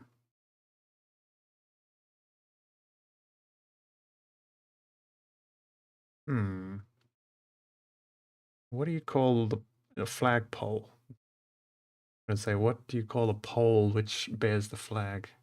Is this a flagpole? I guess it's close enough to a flagpole. I'll call it a flagpole. That's 1 by 2.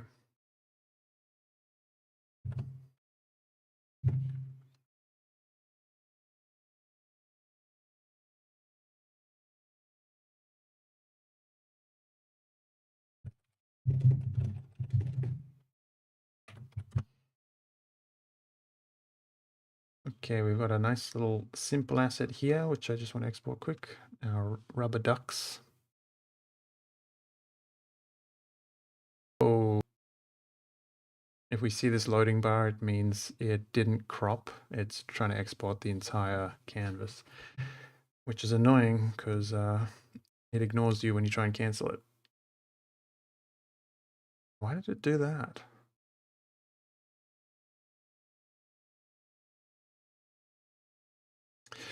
Well, now's a pretty good opportunity for me to step away and do some stretches. So I'll be right back in 1 minute while we wait for this to happen.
Okay, I figured it out when I was gone.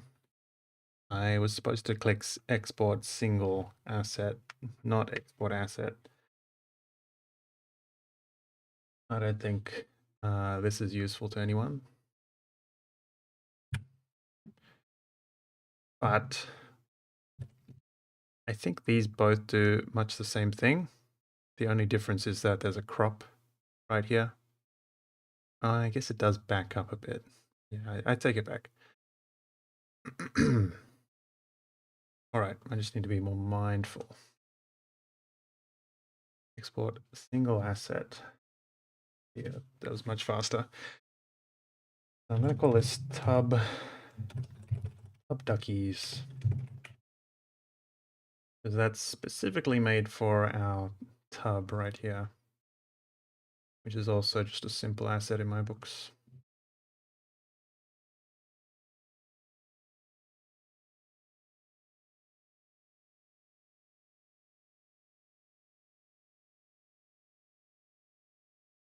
And I want to test that out. Make sure they overlap in the correct way. There you go. Maybe I should have done the same thing with apples. But you've now got a tub and a ducky tub.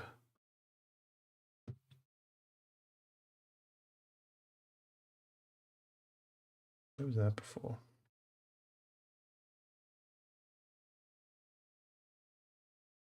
Yeah. Okay.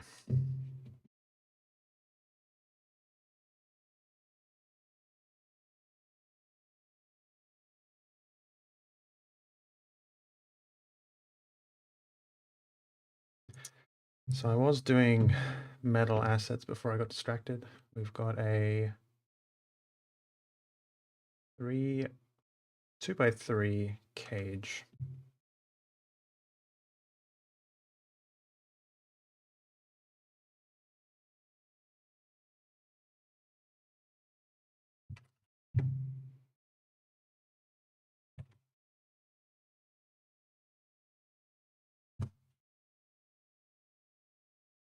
I like the golden version. So these cages are awkwardly offset so that they will be able to go on top of our cart here and snap into place. In theory, right there. Cool. We got a 2x2 version.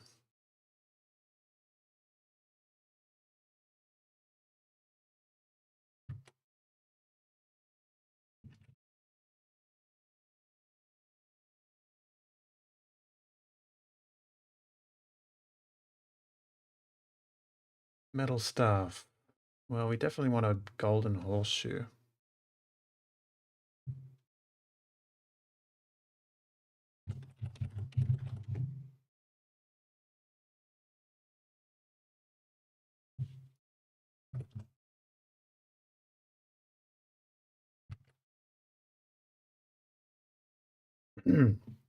I probably shouldn't badmouth Photoshop on my stream, otherwise they'll never sponsor me.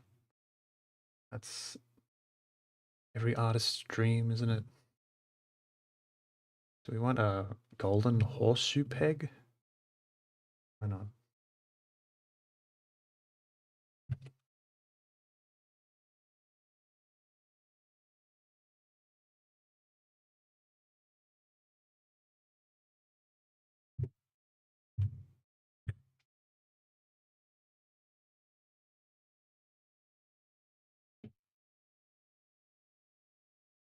Got this archway.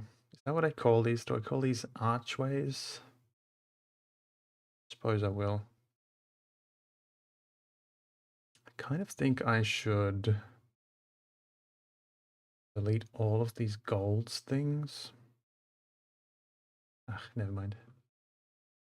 Anyway, it's 3x1. I name our horseshoes.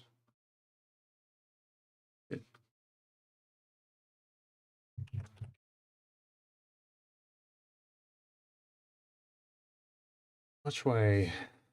Just call it archway gold.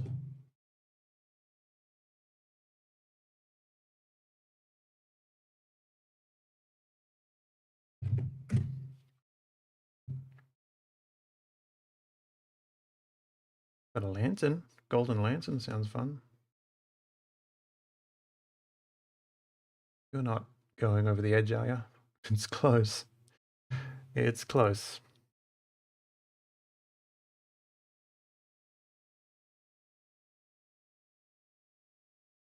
This one always gets me because the Pokemon named Lantern always sneaks into my head.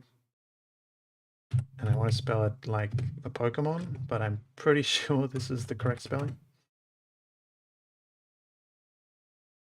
If not, then just make fun of me on Patreon.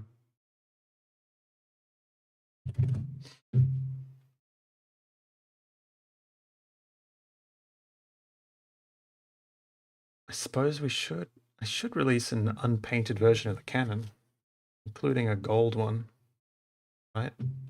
That as simple as... Okay, it's not that simple.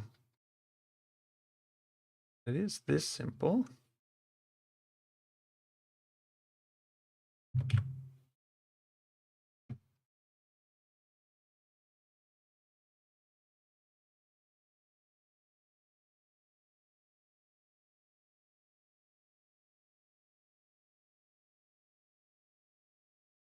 Right, a 2x3 cannon.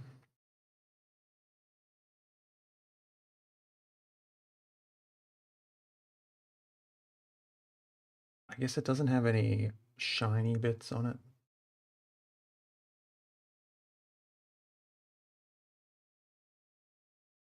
we can afford. I think I'm wary of making too many changes that I can't Control Z my way out of. Where's my pen?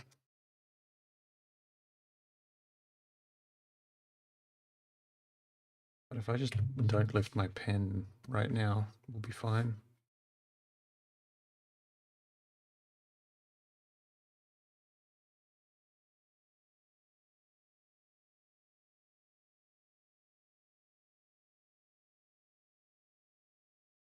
Oh, it's snapping to the grid. Horrible.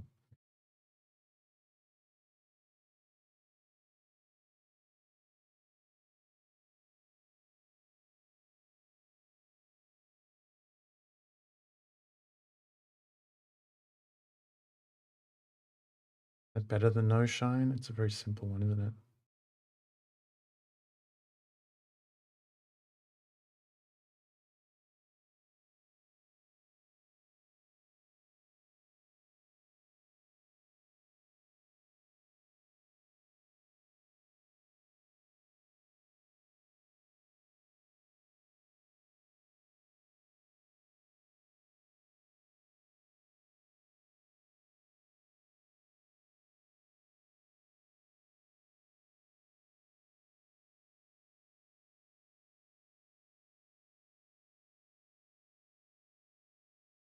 Yeah, that's better.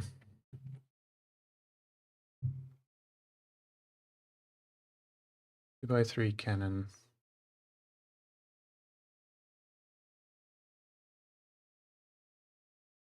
Oof, that's rough. I don't know about you, Cleo, but for me it seems to just be the square marquee tool that crashes. Well, it's specifically a circus cannon. Performance cannon? Performance cannon? Circus cannon? Yeah.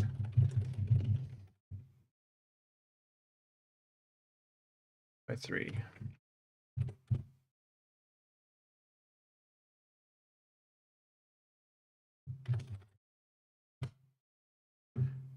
All right, and I just want to back out of those changes.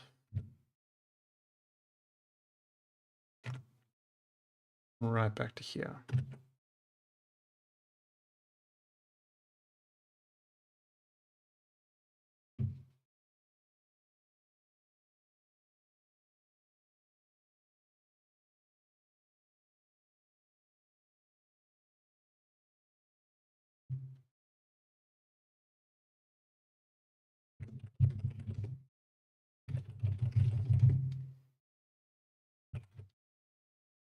Uh, 3x1.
We get all these simple assets out the way, then it'll be like an encouraging start. Bigger. This is 2x7 tightrope. Also mindful that we have some trapeze sets that are on the main tent canvas. I have to remember to combine these later. Did I say 2x7?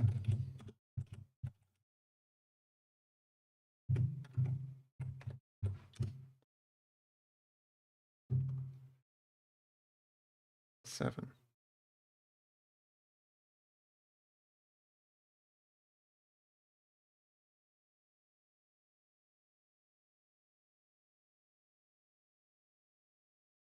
Okay, for a lot of these assets, we can have a painted version and an unpainted version. Got to remember that.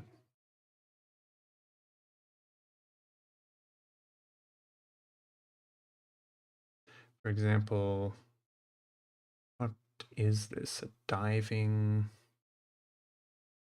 platform? Diving board.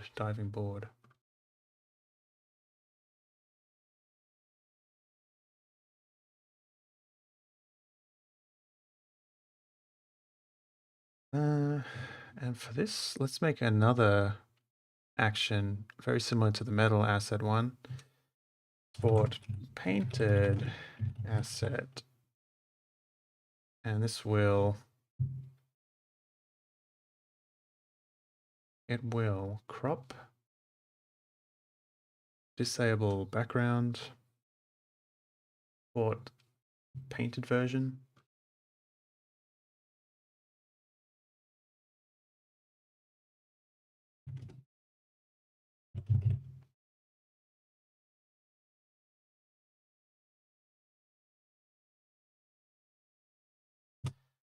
Disable our paint layer group, then export it again.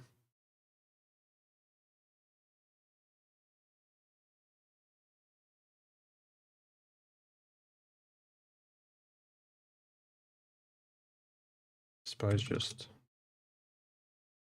that. And then back up.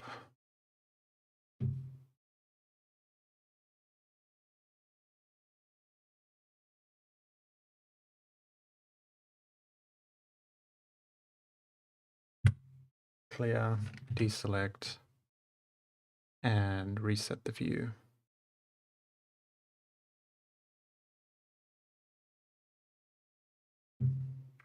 Okay.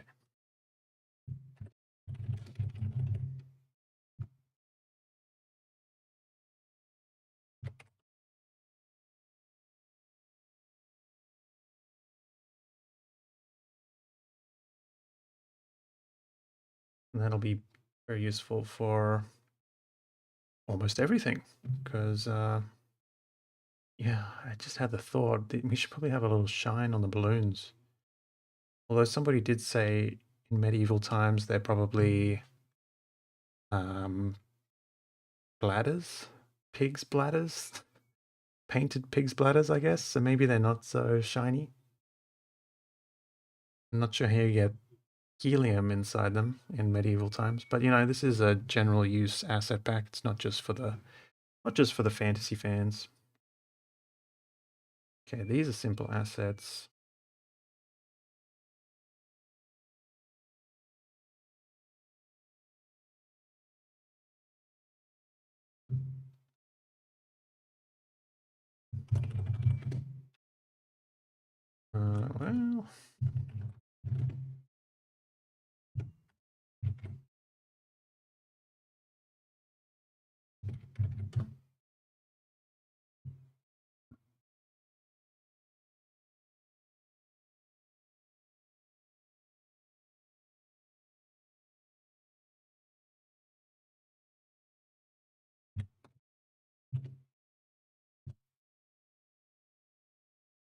Well, oh, did you see that? I alt-tabbed with something selected. That was very dangerous. We certainly got lucky.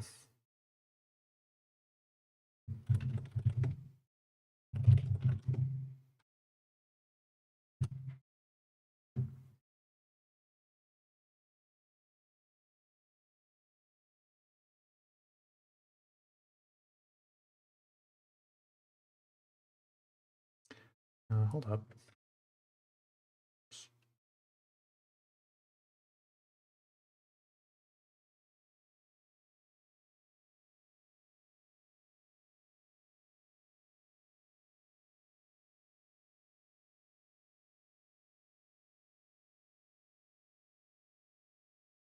No, never mind.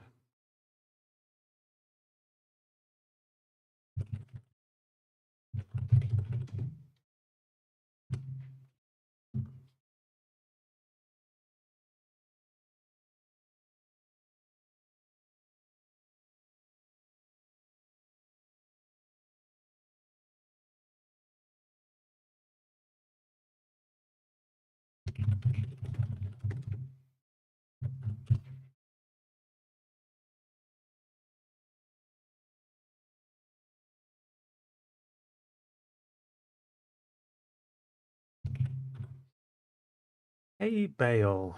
That seems like 2 words, whereas I've just been doing 1 word.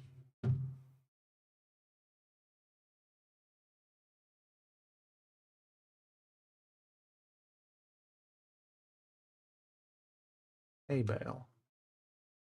Maybe I should just say Bale. Yeah, well.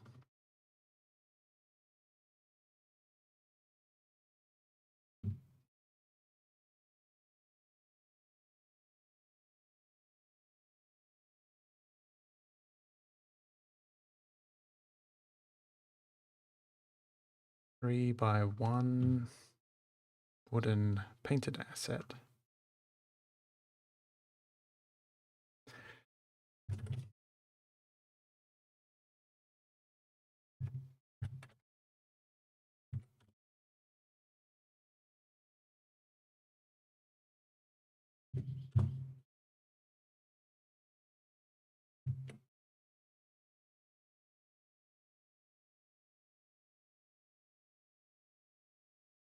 Hmm.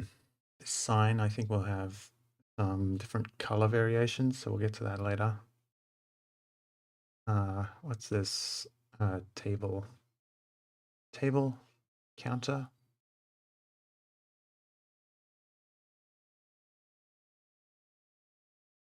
What's that called? Like desk? Counter? Table? I think we'll go with table.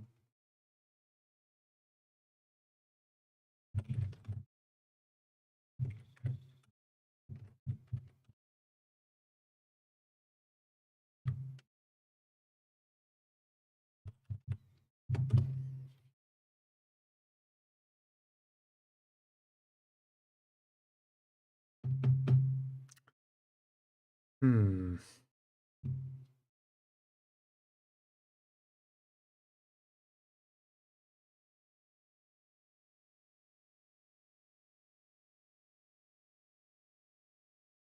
2 by 2. At some point, our apples became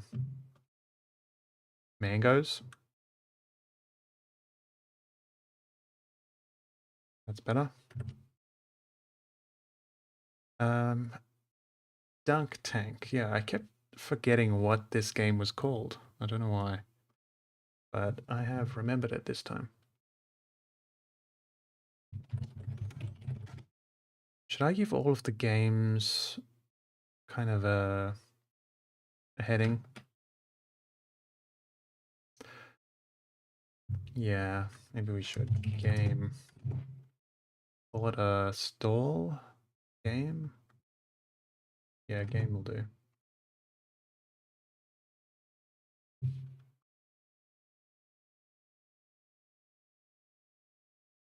We don't have any other games yet, do we? I guess horseshoe.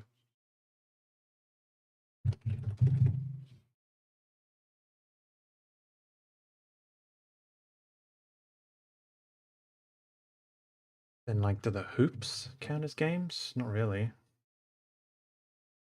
Those are performances.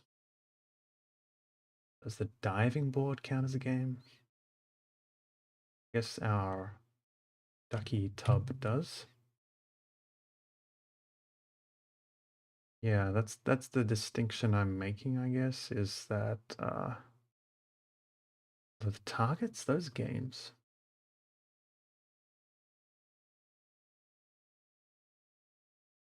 I'm thinking of like game stall games. The targets should be games, but I also don't want to call them that. Yeah, that's fine. Right. Are we finished with the simple assets yet? Maybe this one's also simple.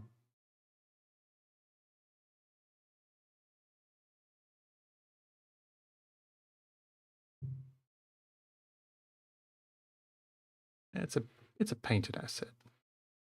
So we'll have a version without the tablecloth. Do we want a red tablecloth? I think we want a yellow one.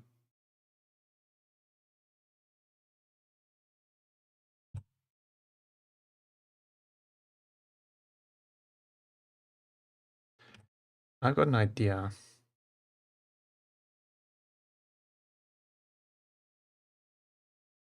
And we're going to make a new macro. Yet another one. So we make our selection. And then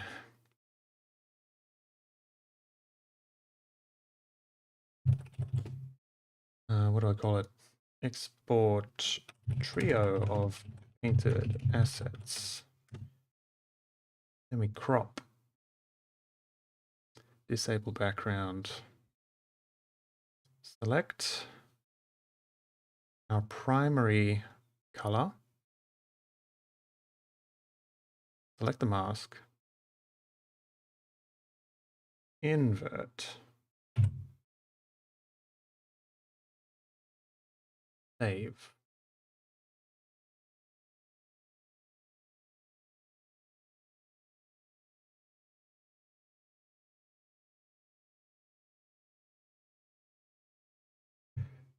We call it new number 1. Select secondary and then the mask. Invert. Save as number 2.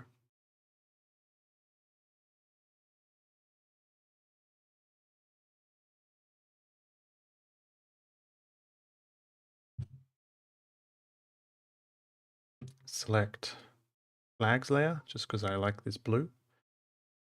And the mask, invert, save. And we'll probably do a version without paint as well. Yeah. And then we can always delete that if it doesn't make any sense. And then final step, disable the paint layer. Export that just as new. Hey, Mikhail. No, I'm not committing to any specific time. I just want to maintain that freedom in my own life. Some days I'll stream earlier, some days later, just depending on when I choose to do my study. Either I'll do stream and then study, or study and then stream. And then when we get here, we want to back up. Here,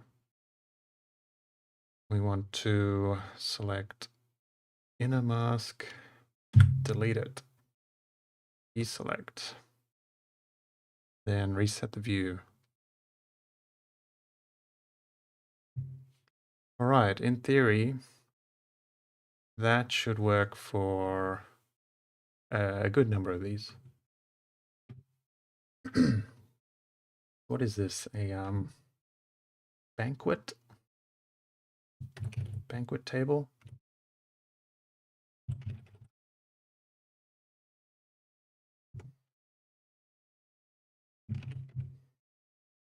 What was it? 3 by 2.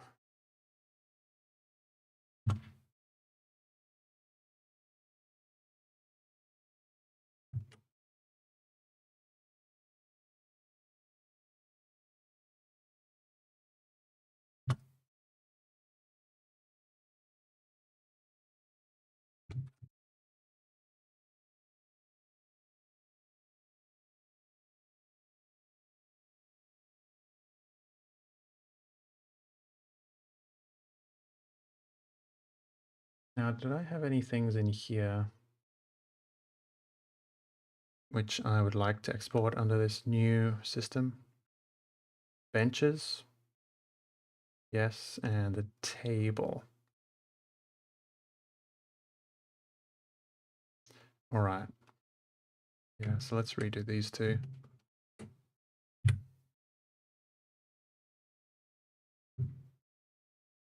Where did I put those? Yeah. And Yeah.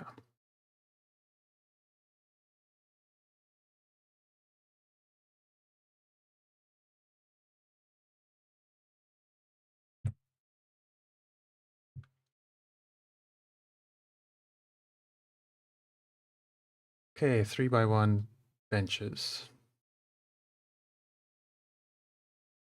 This reminds me of, gosh, it's an old memory. Reminds me of my primary school. We had painted tires in the playground, and they were painted these exact colors. I think my subconscious mind is like drawing from those memories.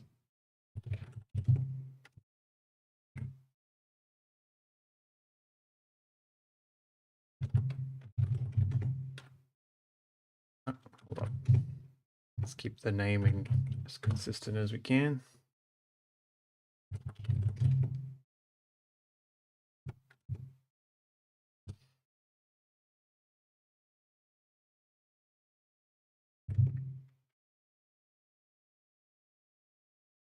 Next, our little table. I don't think we need 3 different pillories, do we? Like, I hope pillories won't have such a large presence in your circus that you need 3 different kinds.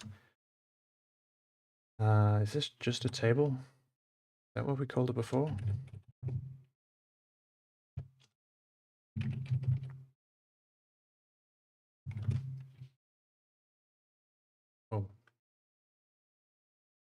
Oh, never mind.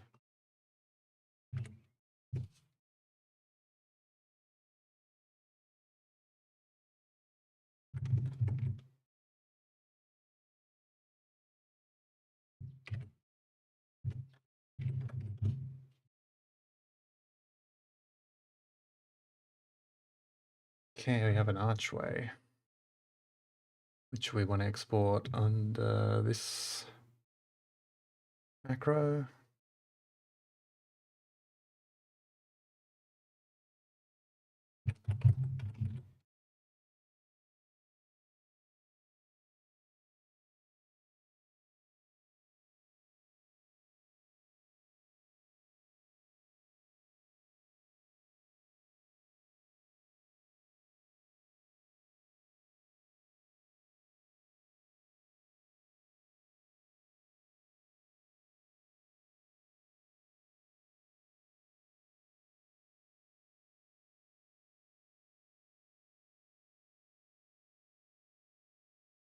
Probably do a similar thing for some of these basic fabrics. We'll see. Okay, for the pillory, we're just going to have a red and a normal one. I feel like, I don't know why, but I feel like a blue and a yellow pillory are a bit strange.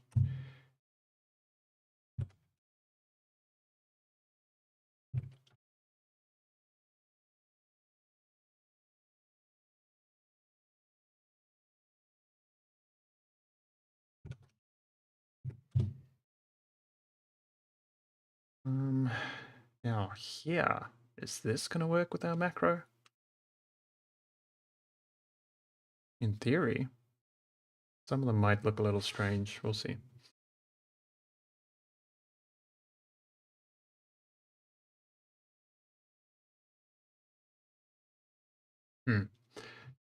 Interesting that the ring disappeared. That's probably because of reason. Yes, which I could fix.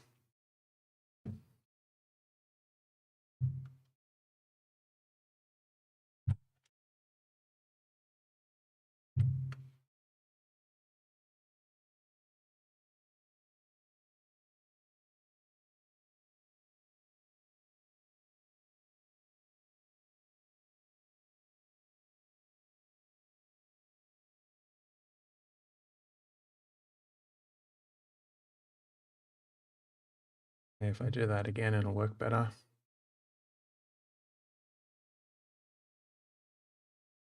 Interestingly, the warm shadow is appearing on the ones we don't want it to appear on. So I'm going to do 2 of these exports. That should do it.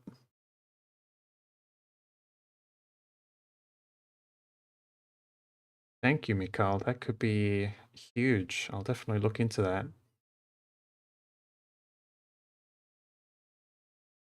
I'm going to make a note on the old phone.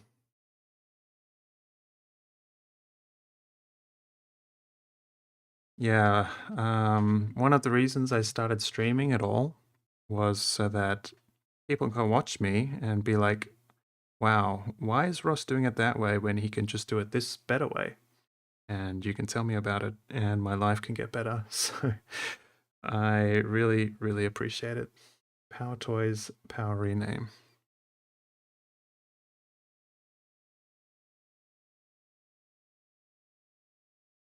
Okay, I'm going to look into that. Not right now, but in between streams. Oh, hey, Blueberry. Thanks. We're just exporting them, so most of them are invisible right now. What is this? Stage. I guess, yeah, just stage 1. How big was it? I've forgotten. 5 by 5.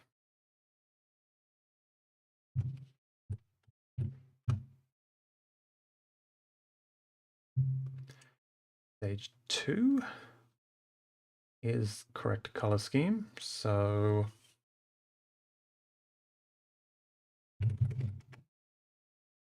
we'll keep it.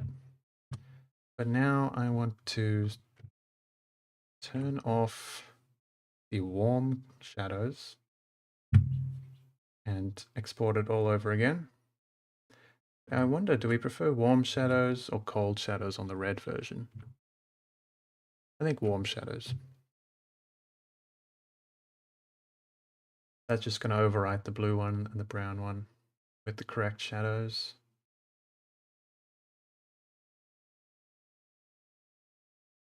Mind you, I kind of want to keep that ring. So let's just reorder the layers here.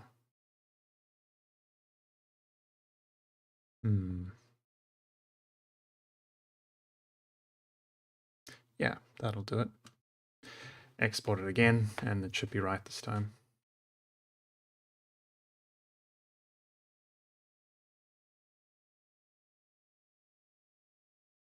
I'm glad to help.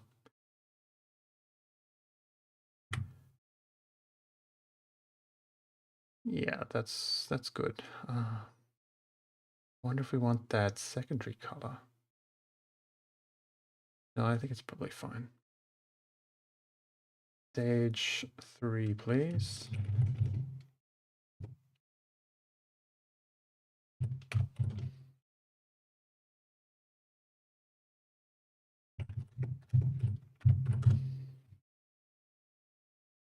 Ta-da. Now we want to do that exact same thing for this little mini stage. It's more of a podium. Yeah. Now, remind me to switch these layers back once we're done, because I think this being outside the layer group is going to break something. Yeah, being on top of flags is causing issues here.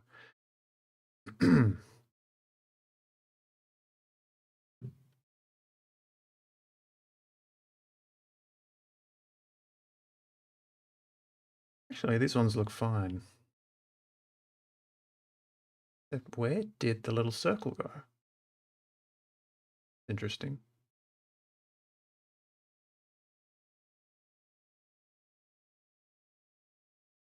I mean, it's right there.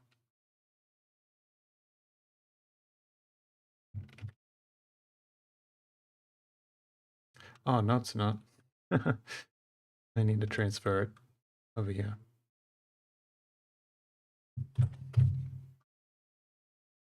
And now it will work.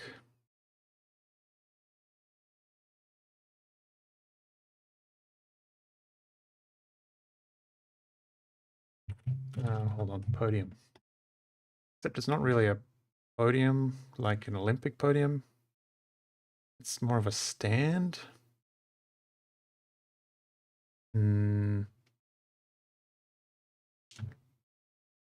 Maybe I will call it a stage just so that it appears next to the other stage. Mole. No, it's not technically a stage. I just want it to appear down there. These are supposed to be the platform. Oh, it's a platform. That's the word I'm looking for. Platform. I guess our stage is also a platform.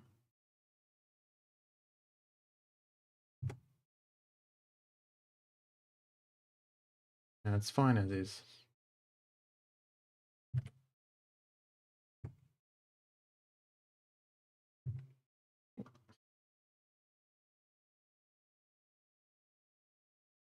Should I call it a stage platform, maybe?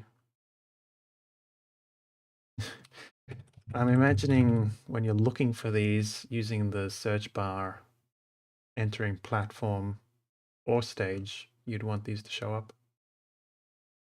That's my reasoning behind this naming scheme.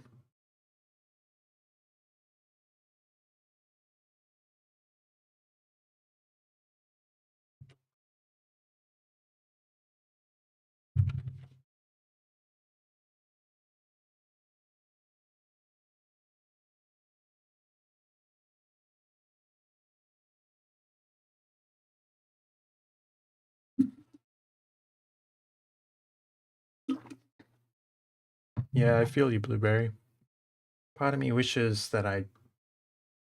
Where is it? Oh, hold on.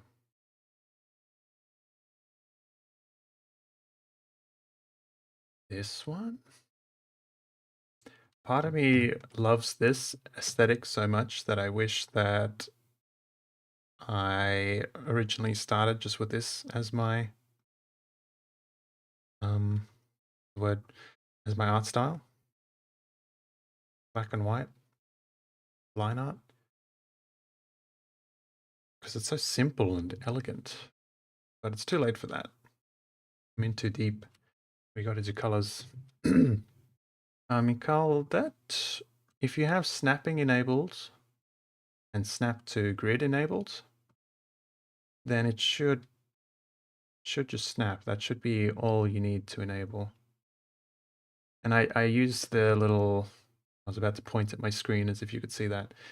I use the little dialogue next to the cursor. If that's a whole number, then I know that it's snapping correctly.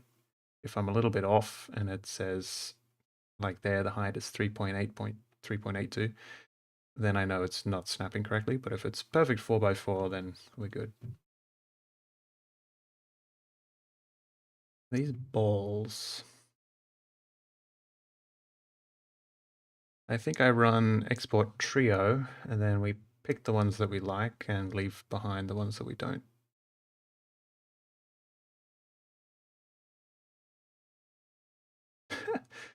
I like this one. It's just a wooden ball. Funny. Do we have any use for a wooden ball? I don't like these ones.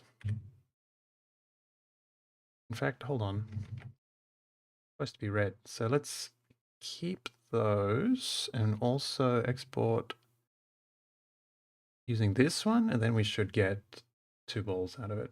There we go.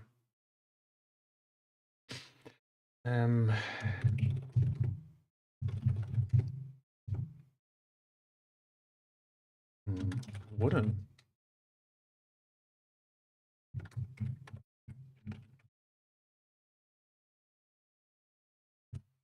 I'm sure it'll be useful to someone. Wooden beach balls.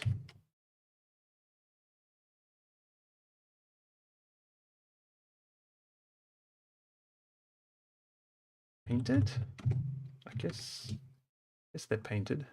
Colored, maybe?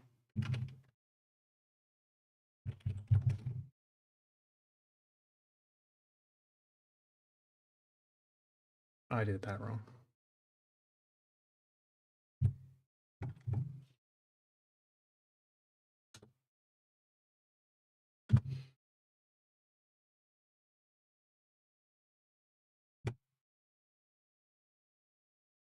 Okay, let's do that up here as well.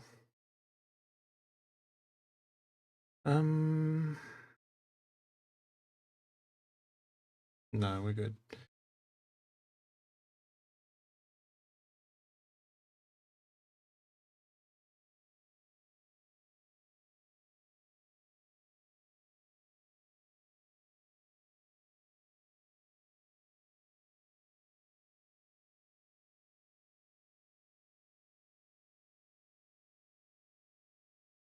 Kind of like all of these ones. Sure, why not? What do they call the original one? Just ball.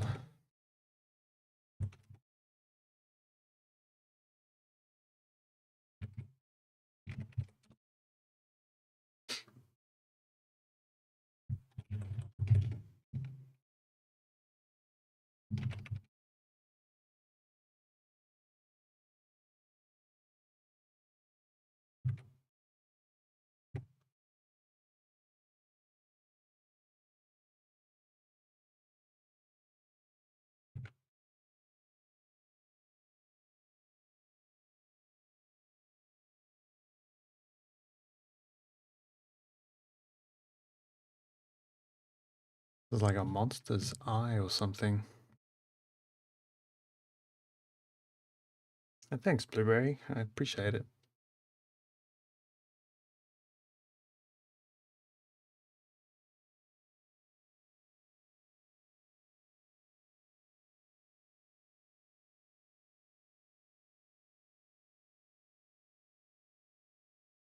Yeah, that one's kind of fun.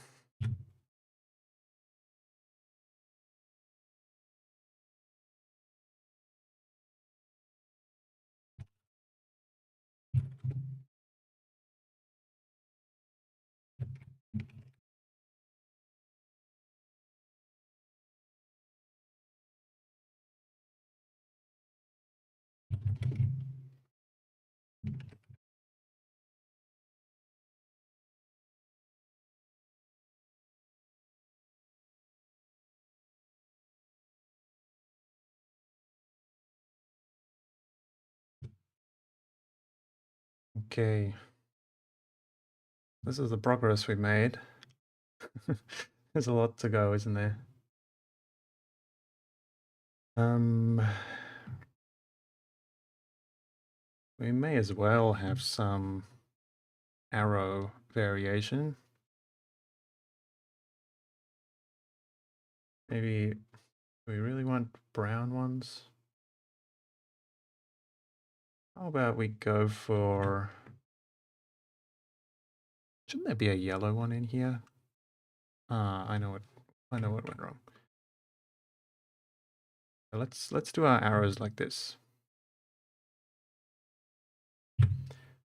Hmm? Ah. Okay, if I export this, it should work. We'll just have yellow, red, blue. Brown ones? Nah, surely not. I mean, can you imagine like tribal folk would have brown arrows, right? Because they're just using everyday feathers. Okay, we'll keep them, but I'll just call them arrow cluster 1 through 4.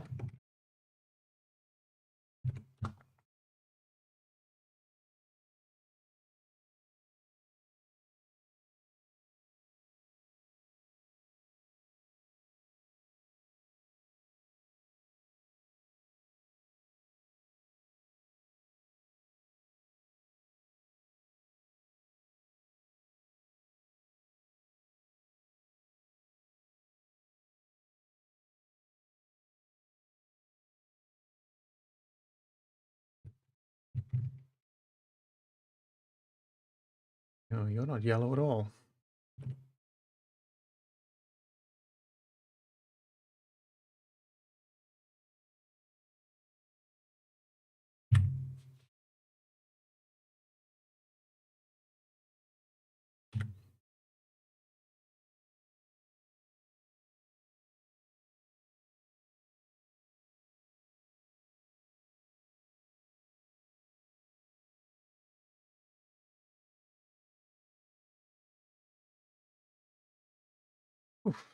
Okay.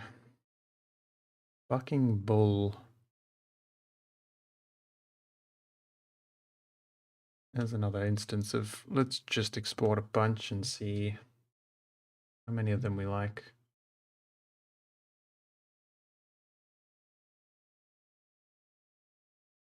And it doesn't hurt to include them all if they look decent. That is a game.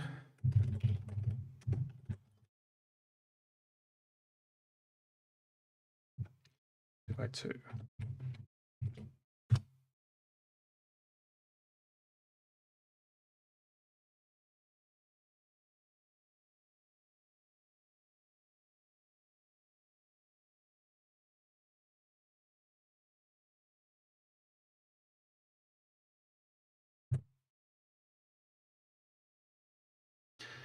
Okay.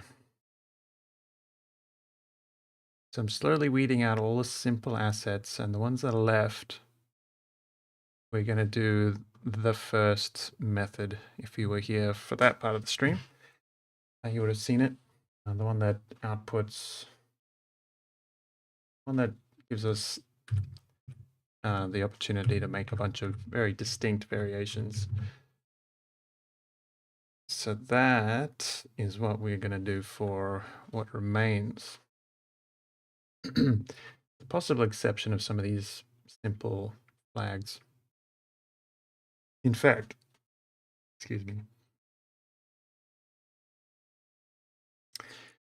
That's a pain. I've got two different red layers here. And on these ones, I've used this one, and on this one, I've used the other one. So do we just combine them perhaps? No, I think I transfer.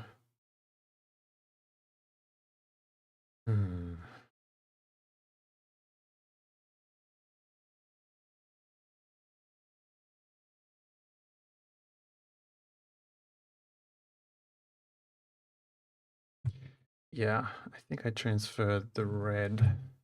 Yeah. Then we can make a special macro that's going to export a bunch of variations, much like our trio macro,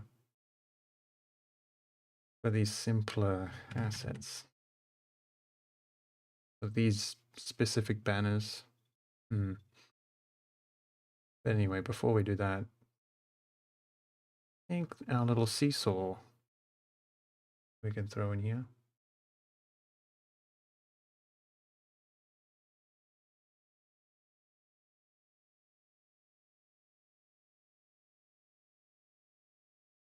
Ooh.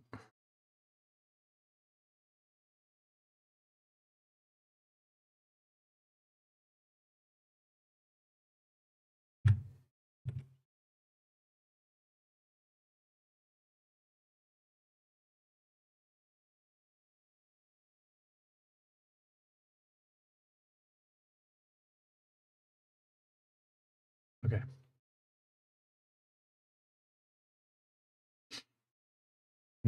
Yeah, thanks, Nate. These will hopefully help all the people who plan on running such a story in the future.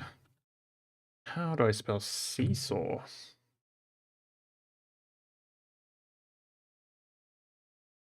Pretty sure I know how, but I want to make sure.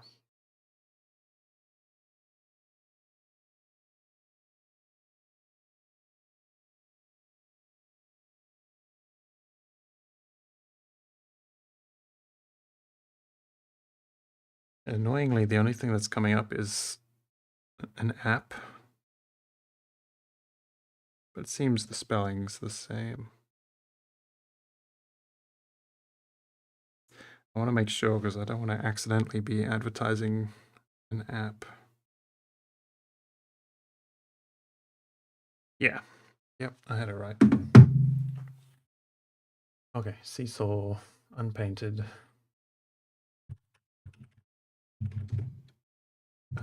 2x1, right?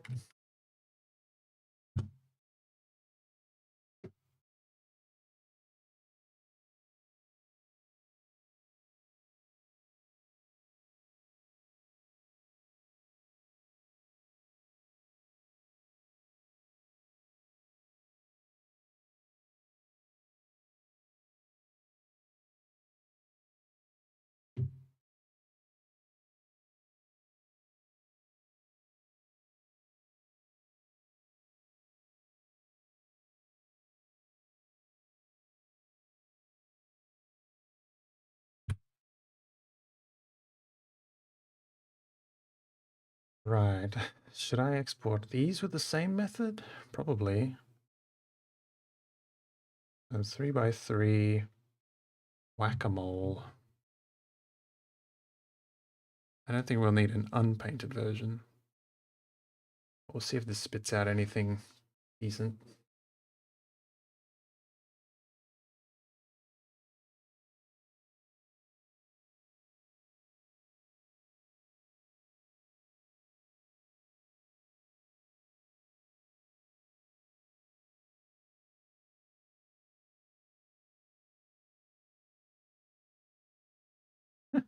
The unpainted version just looks depressing in a way.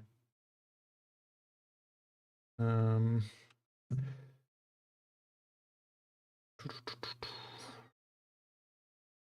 okay, these three variations. There's enough variation that if you want three different whack-a-mole machines next to each other, then they won't all look the same. So it's a game whack, and it's 3x3.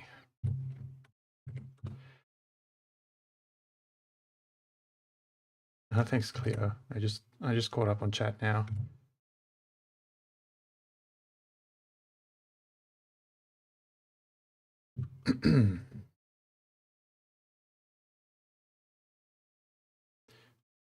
Well, this is all paint, so in theory I can export this one the same way. Let's see. That looks interesting. Making me hungry. It looks like a biscuit. It's getting very close to my dinner time, so everything starts looking like food. Oh, these worked out really well. Nice. Okay, well, this is just a generic stall, so game stall. 3x3.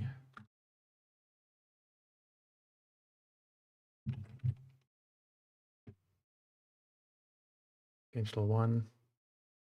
And we don't need that one. 2. I've broken my naming convention, I just realized.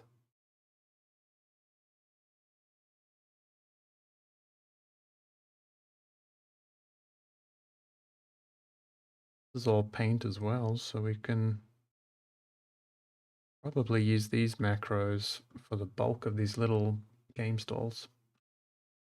Except for the unpainted version, which is still just funny to me.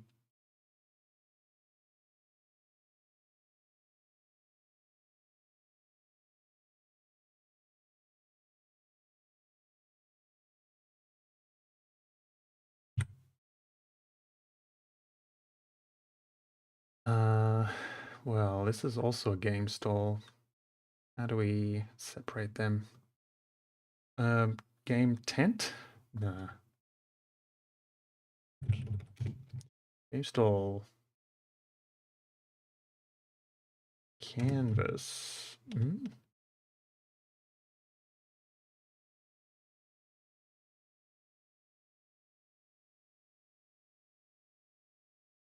How do I want to distinguish all of these different game stalls we've got?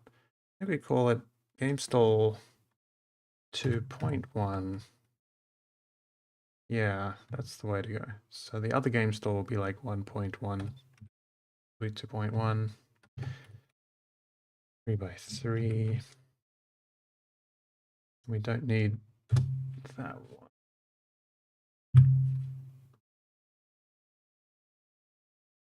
Could be, yeah. I don't think we'd have enough synonyms for all these different stalls we've got though, so I'm just going with this method.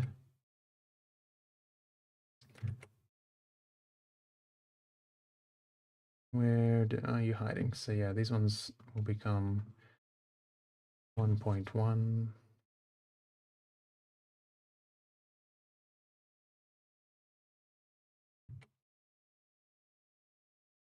Where am I?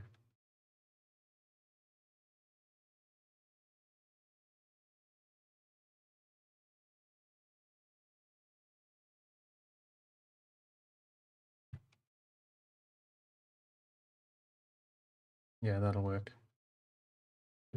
Next. Okay, this one's 3x2.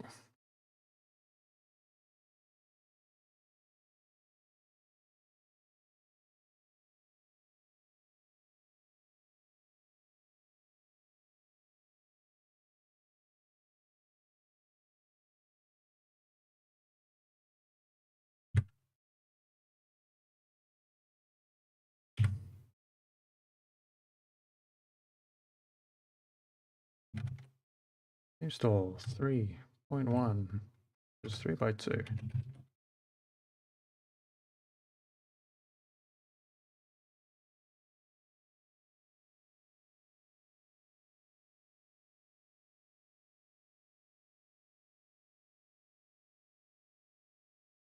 think this too.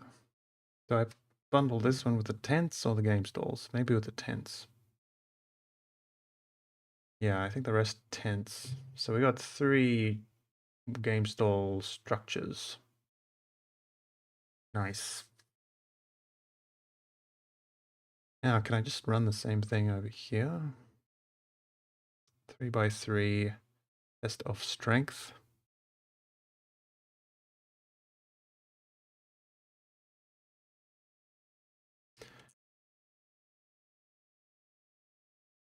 Not entirely sure this one's going to work. Yeah, they're kind of drab. We'll do some manual edits of those. Things we can change.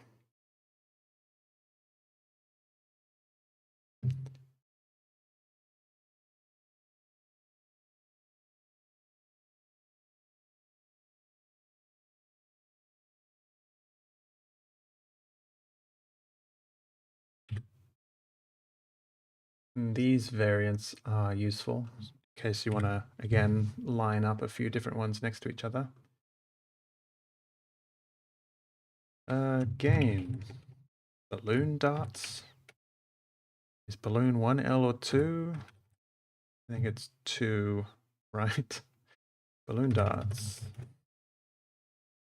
There was a 2x1.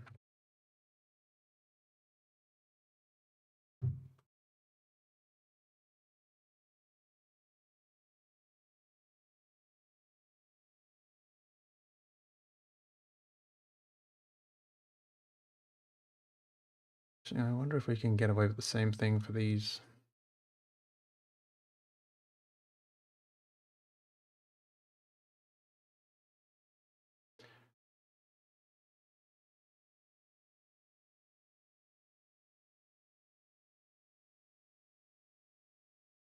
I just love the idea of a bunch of brown balloons.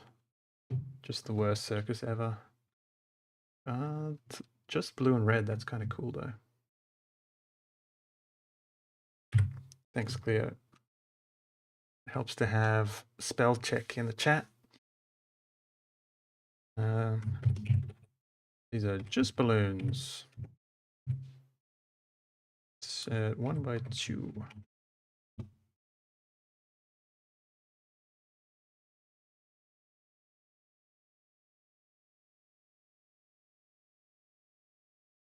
Hold up, because these are a balloon cluster or something. We've got a lot of balloons coming. Let's be a little smarter about it.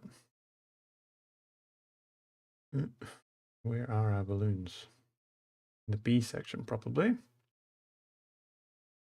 Yeah. So this will be balloon cluster, then we'll have balloon trio, and then we'll have balloon.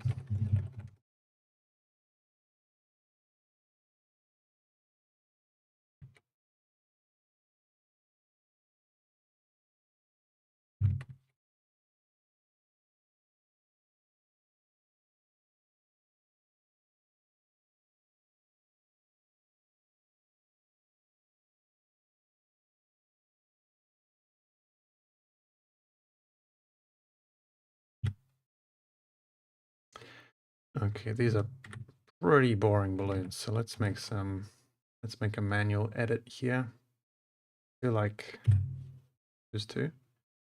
But let's do some green ones.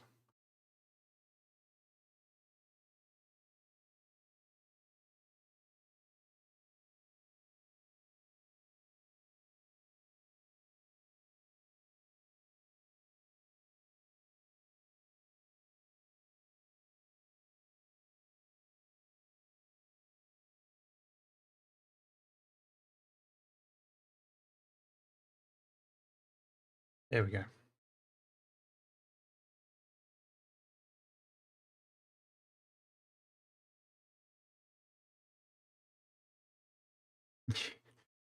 Spooky. You happen to be working on balloon packaging right now?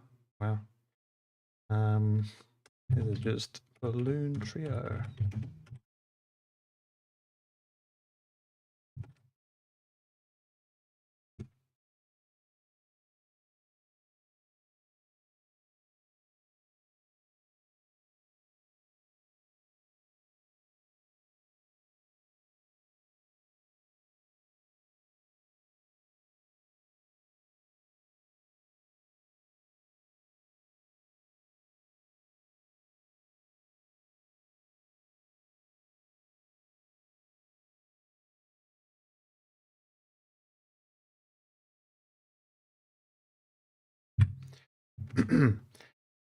We're going to do this balloon manually, and we'll do a balloon for every color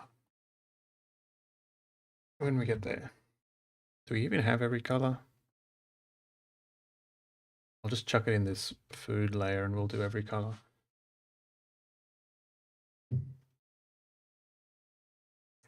All right.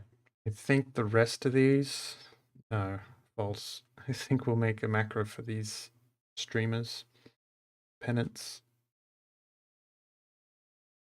Should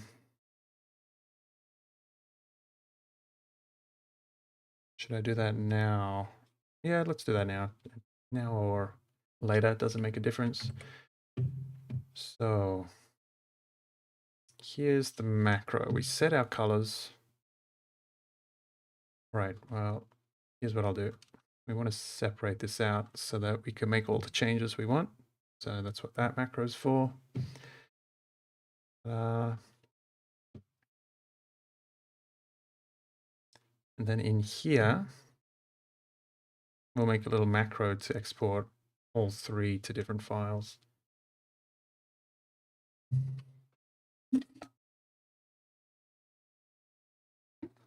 And Carl, the only secret there is that these layer types with the little block of color here, they're called solid color layers. So to create one, all they are is a complete block of color filling the whole canvas with a mask applied. And then that color, if we select the red, where is it? Yeah, we can double click the block and we can change that. That's the secret. So the mask stays the same, but because the mask is on a solid color layer, we can change that color and everything within this mask is being changed to any old color we want. So that's the secret of the solid color layer. If I were to create a new one, well, if I create a new one outside all of my masks, you can see it just fills the whole canvas. But once we start, I like to start like this, invert the mask, and then use a brush on the mask to paint. And then once we've painted it all, sorry, losing the ability to speak. Once we've painted all of the pennants, for example, we can change the color like so. It's basically a bunch of these solid color masks with the line art over the top, and that's what gives us these complex pieces. Hopefully that makes sense. All right, our export macro for these. First of all, do I want to call them pennants? Is that the most accessible word?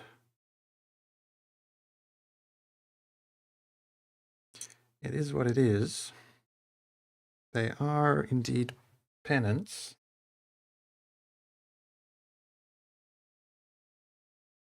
Yeah, I'm going to go with it. Okay. Export pennants. Got a small, medium, large. Hold up. First order of business should be to disable background.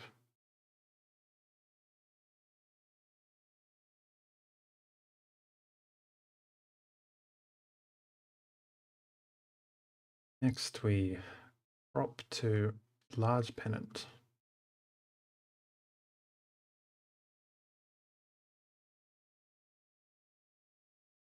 And this will be pennants.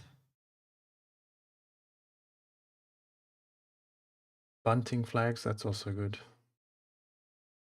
Should I let me look that up.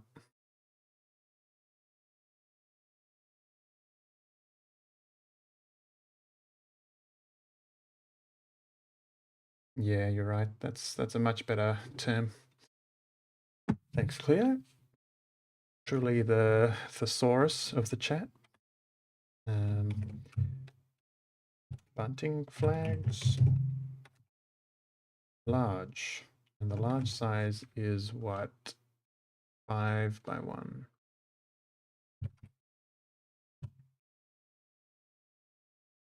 Back to here. We select like this 4 by 1.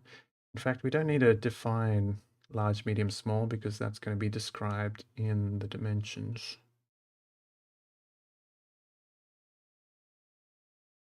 I'll just keep it there.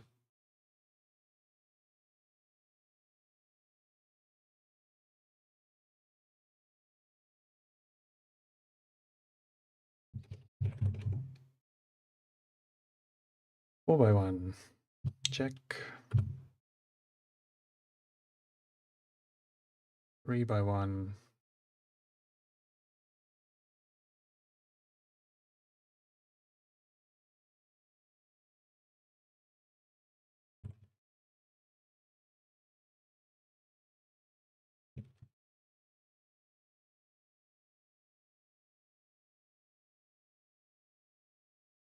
And then we back up, deselect, enable.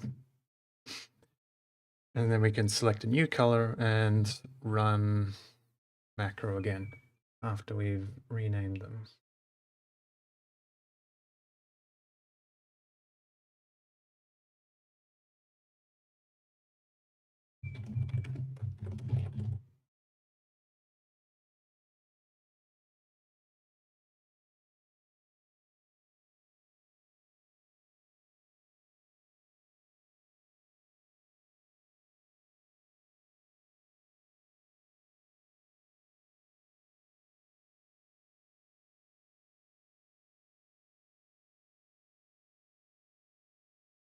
And thank you, Rusty Roy.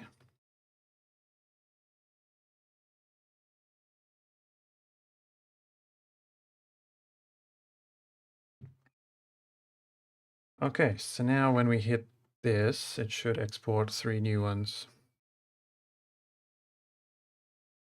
There they are. I just want to edit the file names a bit to make it easier.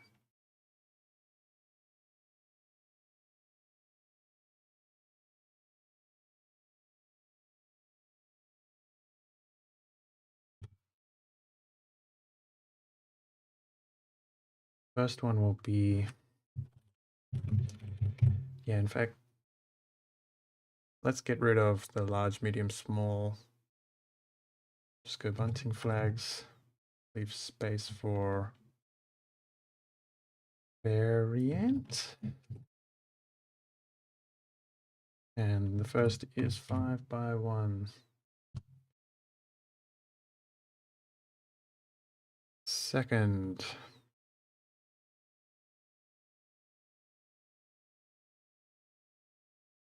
four by 1. Third, 3 by 1.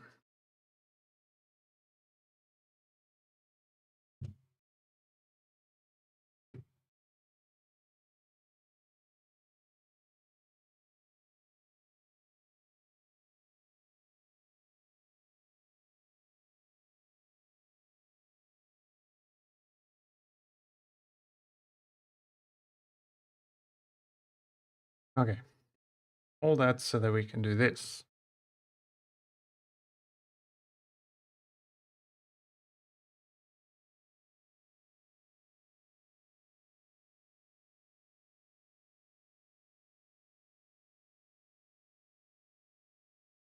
Set some new colors, run this, and we've got 3 new flags.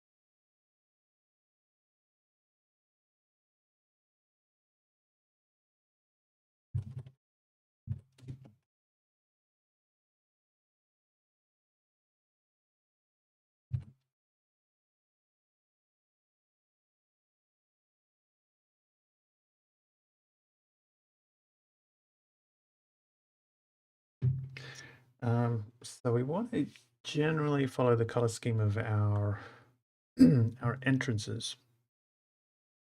We want like this.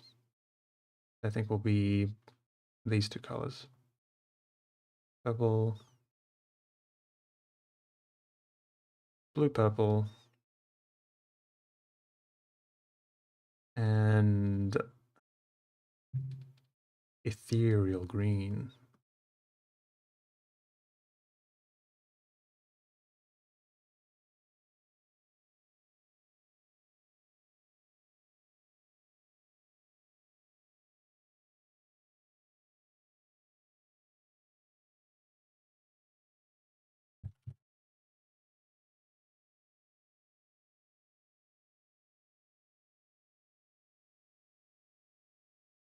You can see, actually you can't see, it's behind my camera, but my little file explorer is telling me we're up to 130 assets so far with all these variants. All right, we've got yellow, we got red and blue, we got this one. Really, are there any serious color combos that we want? Maybe orange and blue? Maybe this red and turquoise. Yeah, I really like that. Let's do that.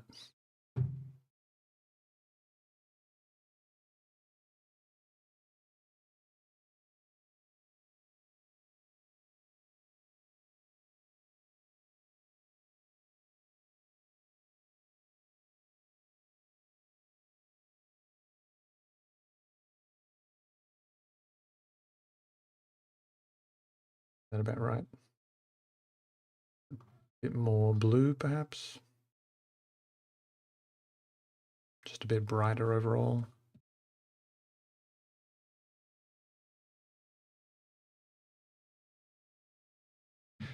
Oh, the sun's going down.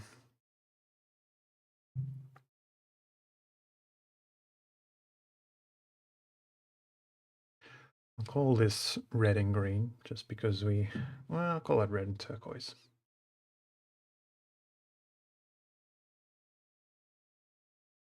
We've got a cheeky debug, which I cannot delete yet.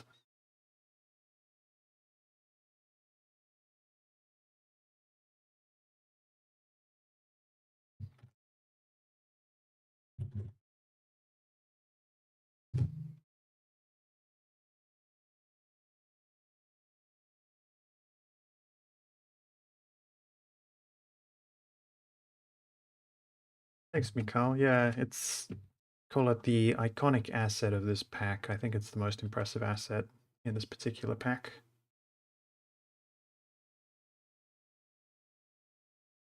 So we've got this color scheme. We could do this one. Yeah, I think this is yellow and white, red and turquoise, purple and green, and then we want possibly pink and blue, I think. Fairy floss colors, because we got that one. And then we got a hay bale. Okay, fairy floss colors.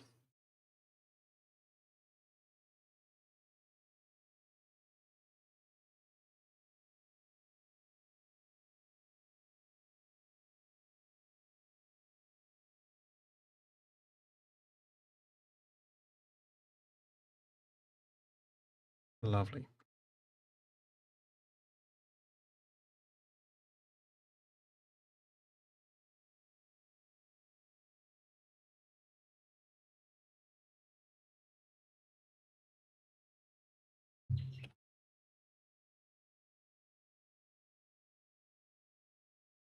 Is blue and pink more grammatically correct? I don't know.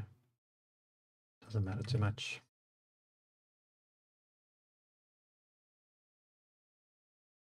And I think we're done with these flags. My stomach's beginning to growl. Let's pop that on. All right. We're getting to the assets which we're going to show special attention to. Except for this little paper lantern. I think I can get away with this macro. No, you don't need a wooden one.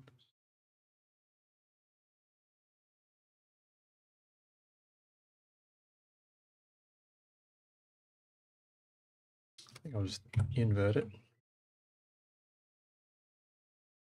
Very Japanese looking.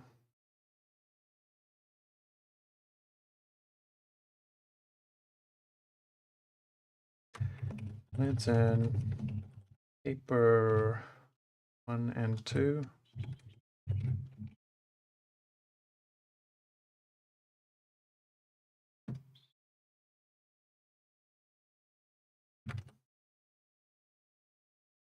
Man, I'll be happy if I can get all of this exported before dinner.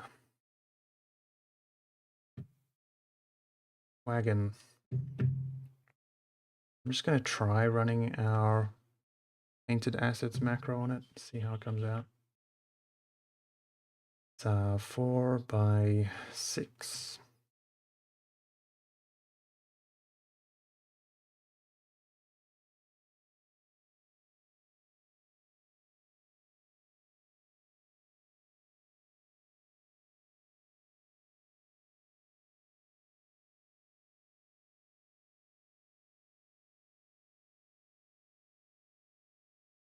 Yeah, that's kind of worked.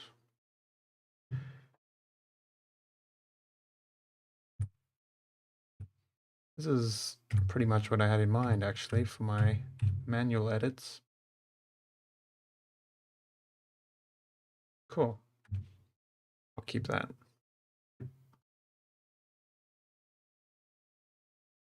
So, did I say circus wagon?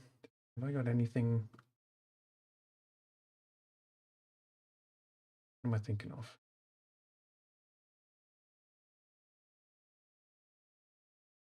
Oh, we got circus cannons. Yeah, yeah, yeah. I do want to call this circus wagon. Let's say 5 by 6. 4 by 6. Sure.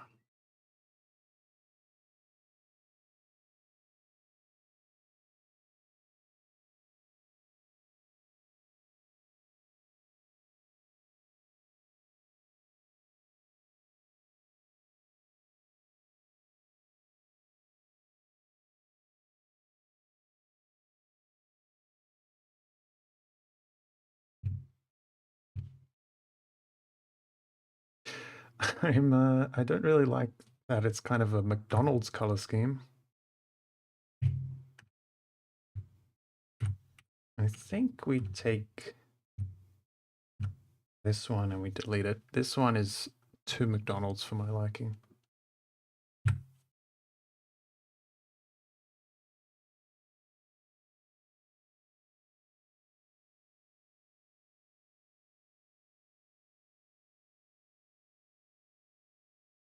All right.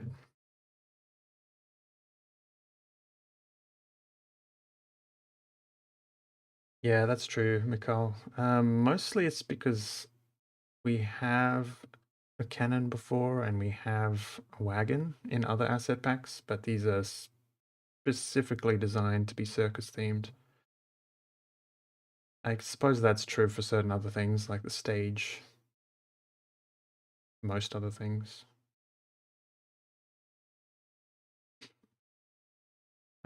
In particular, the wagon.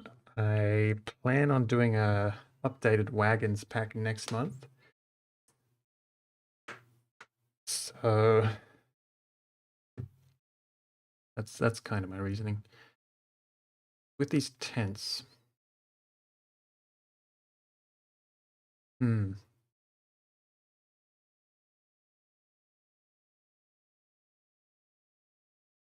I think with the tents, I want to get everything. I want to get them all. What am I thinking? Consistent. Then once they all look consistent, we can create a macro to export a bunch of variants. Right now, they're all different colors. So we don't need this. This is kind of the problem here, this layer. Because they're pretty much consistent now.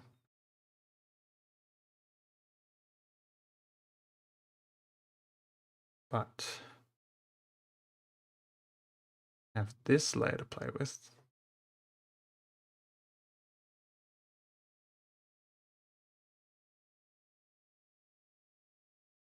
But I don't think I want the walls to be a different color on any of them.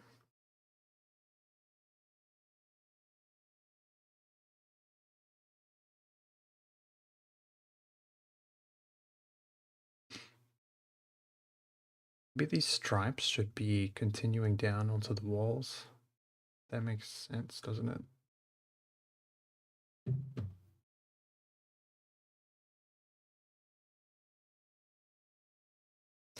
I also have to be mindful of those color zones, shadow.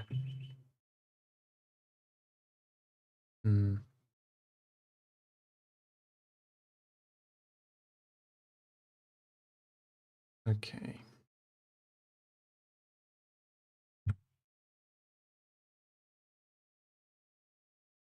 Oh, I felt my computer be tempted to crash just now. So let's make a save real quick.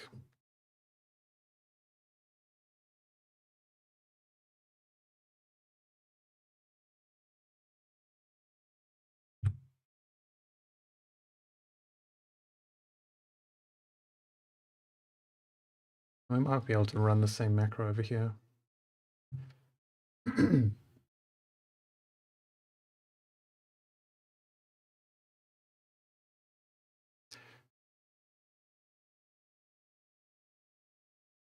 So are all our tents going to be just duotone?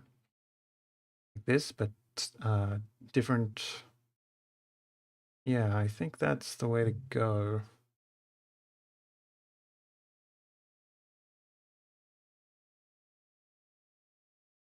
Where did that red top come from? There. Yes, it is actually. I can just do this.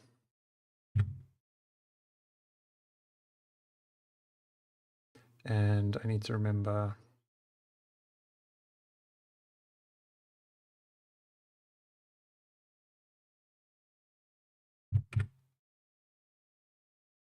sorry, I'm just kind of thinking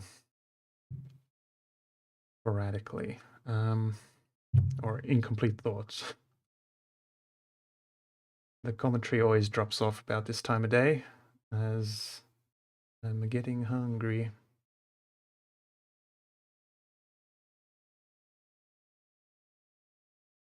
Oh, can't just draw over that. Yeah, I think this is a good starting point for the tents. Just ignore the cannon and stuff for now, although this cannon does look pretty cool.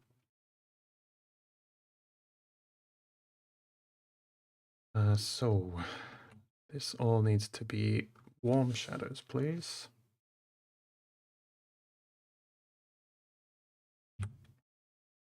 And then we'll create a macro that will export a yellow version, a stereotypical red version, and then a couple of other more exciting versions. Maybe, yeah, a macro that does that, and then can we invert it? Interesting.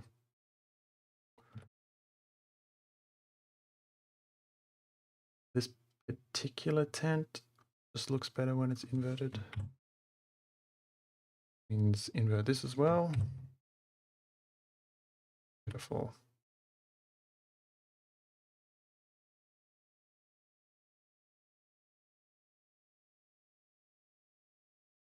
Yeah, I think we'll get some good variations out of this. So, actually, here's big brain moment. You just make a layer group for primary.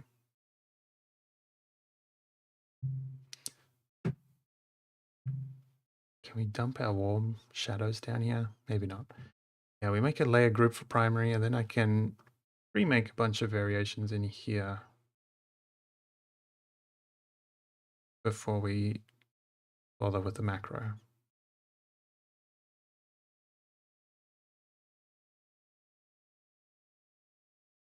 Circus tent.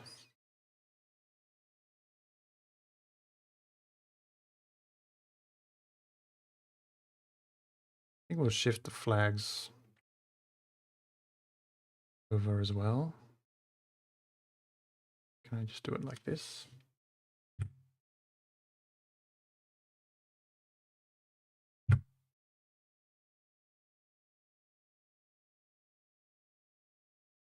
Yeah, now we can keep everything just in here.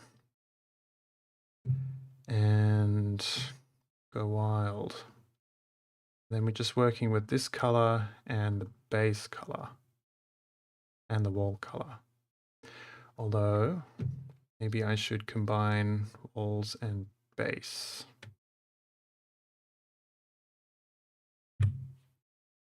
Yeah, so now we've squashed all this down to just 2 layers.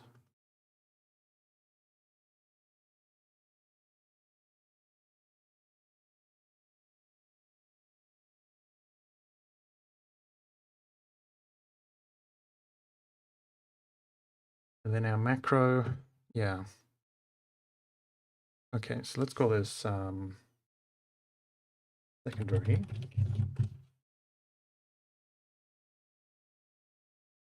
Primary. Let's just like retire these. Hold on, because we want to use all that with all of our other assets. So let's keep them where they were. Yeah, just so they're handy. I really like this cannon configuration as well. In fact, red and white is just nice, isn't it?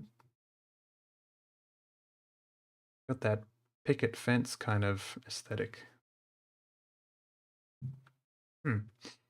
Maybe we can use this macro we're building over here as well. Who knows? Anyway, so yeah, with primary and secondary, we can build up some color combos.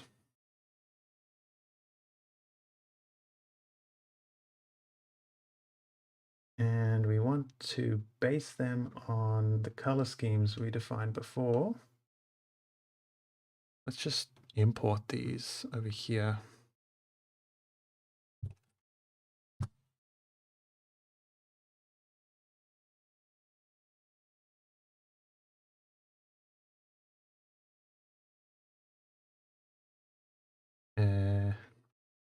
Suppose doesn't hurt.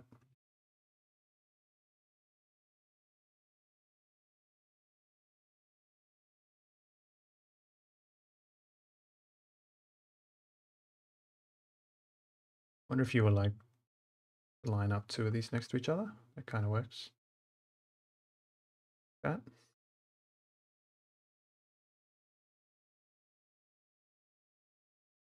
Anyway, let's not get too distracted. So I want to steal some of these colors.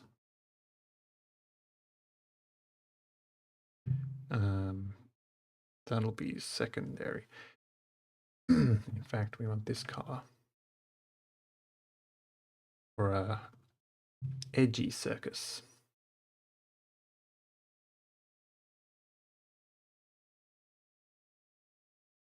Oh, very dark moon fair. Maybe this one though.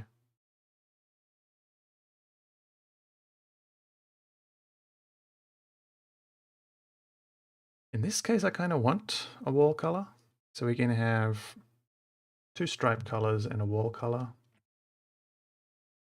So maybe we make a new wall group.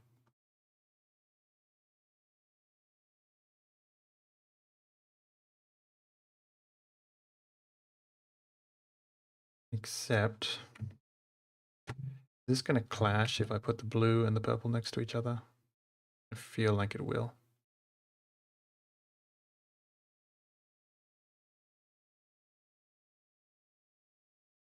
Kind of a pleasant clash, in my opinion. I'm imagining this kind of mix.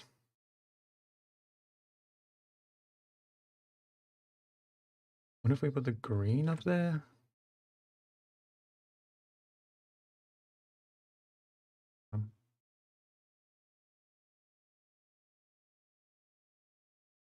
That's a statement. No, I think this is configuration A. That's interesting.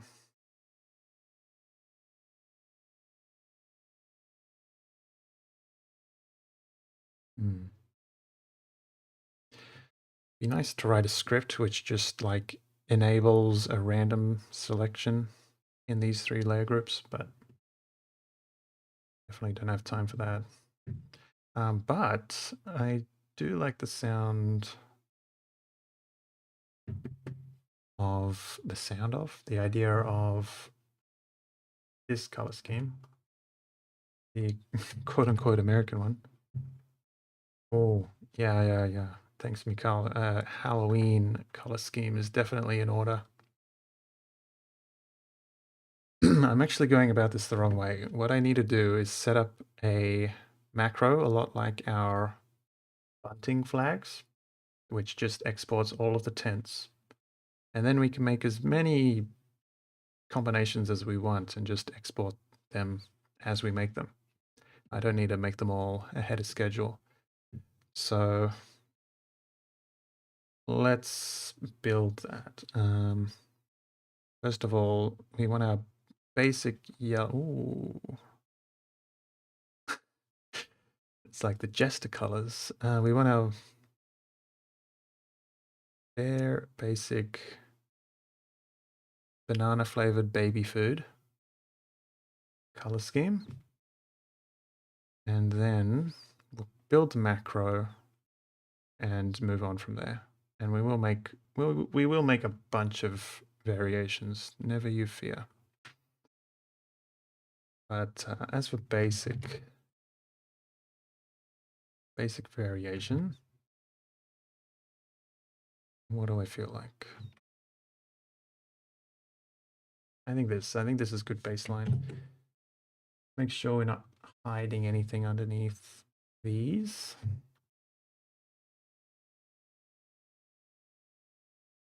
Just the cannon, but he's not getting exported in this batch. Or should we?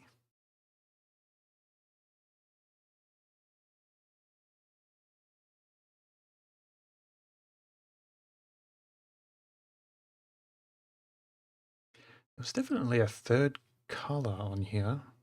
Oh, it was in the flags layer. There it is. Okay, new plan.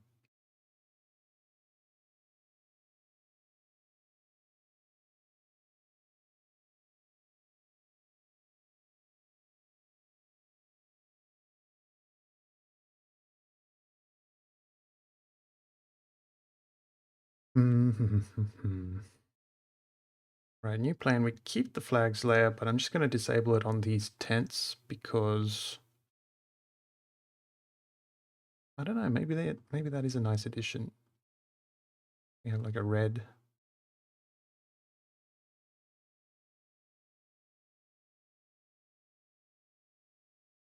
Third color.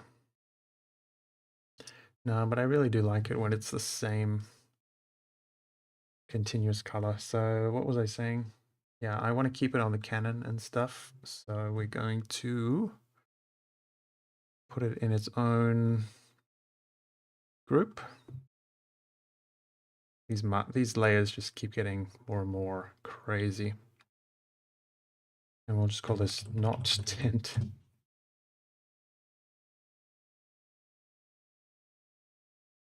So start with tint. Invert that selection. Pray that it doesn't crash. All right. That's good.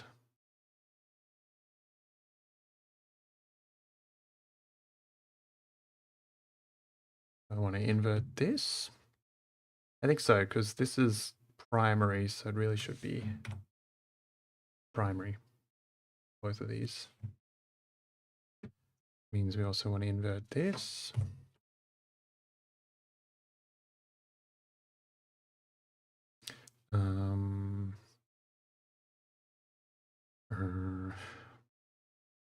Hold on, we'll just make a new warm color mask in a second.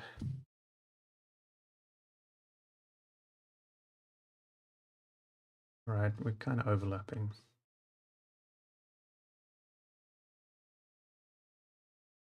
We're going to get to the balloon. I think that's going to be the last thing we export, so I don't mind overlapping that, but everything else needs to be ready for export.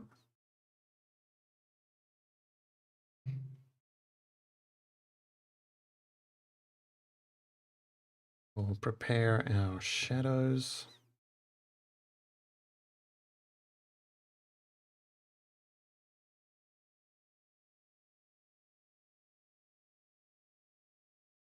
And that is supposed to be primary. It's backwards.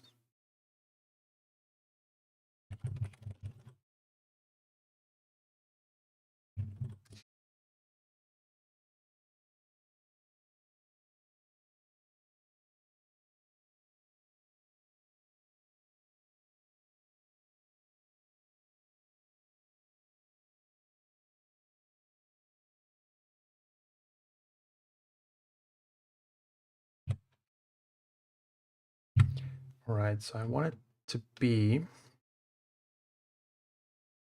and when I select this mask, I can use that for the warm shadows mask.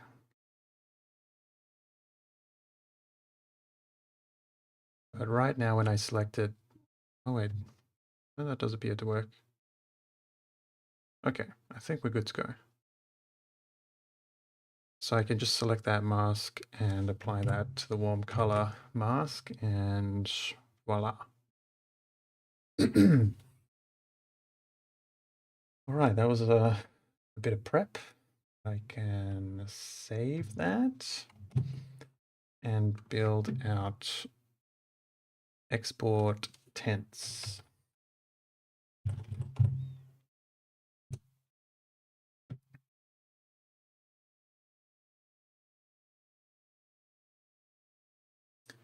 We'll start, well, while we build this one, let's do a small one because it's going to be faster to save. Let's just do this one, my favorite one. It's 3 by 3. So it's basically the same macro, isn't it? But different file names. And what naming scheme do we want? These are circus tents. Tents and tops. Tent. Shade.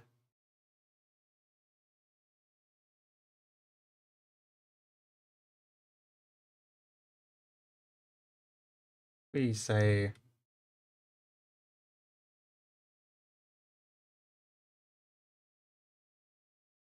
tent.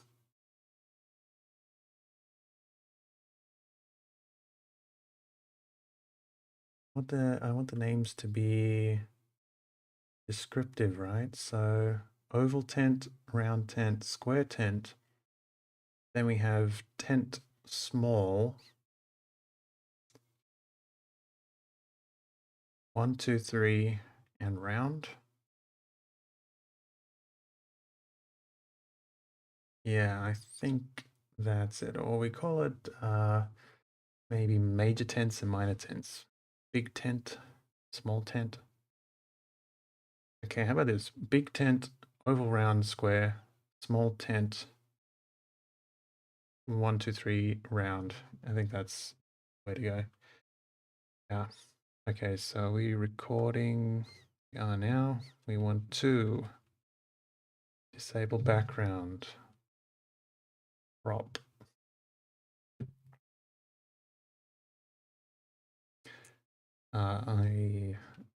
I just realized what I said before doesn't apply, but never you mind. Okay, circus tent.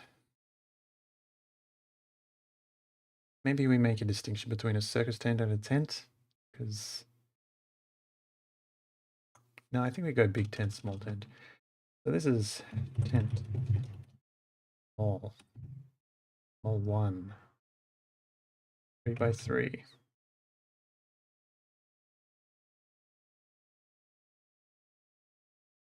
And we also want the color variant here, right? Tent, small 1, variant, size. Did we get the size right?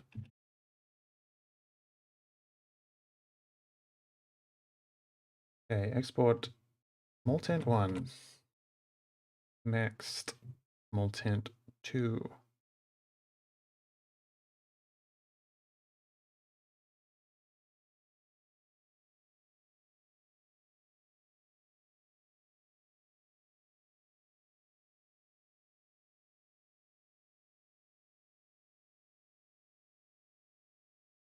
Also 3 by 3.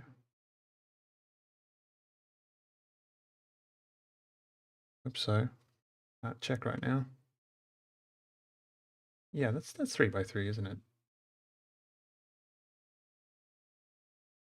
Yes. Check. Followed by small tent 3, which is 2 by 2.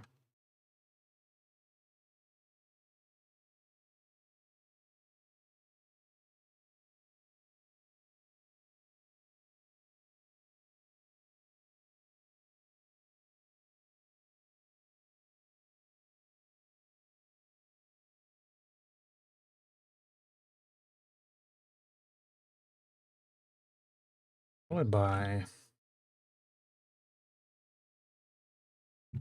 small tent 4, I'm going to call it.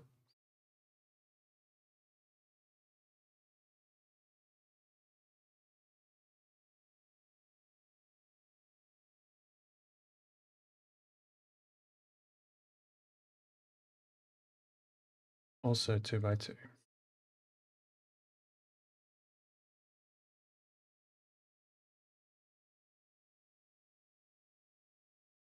Followed by, so we get done those small ones. I also want to export the wagon canopy. And I wonder if we should set all these up to export in the same way. That might be a great time saver. I think we'll try that. Going to be a very big macro though. Okay, wagon canopies, 2 by 4.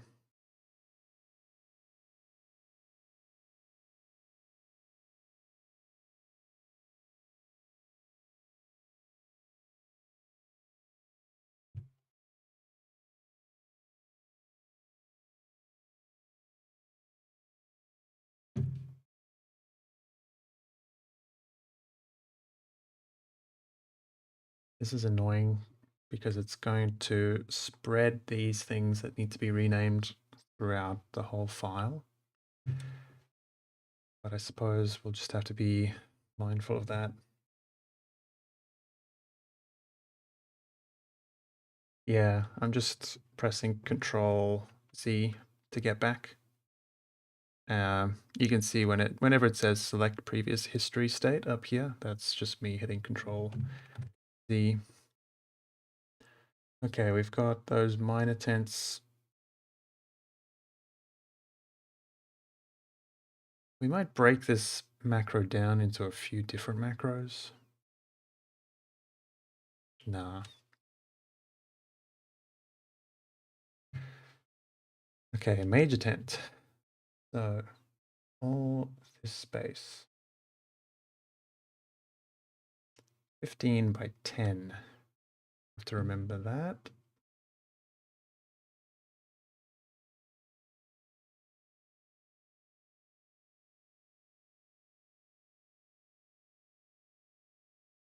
This is a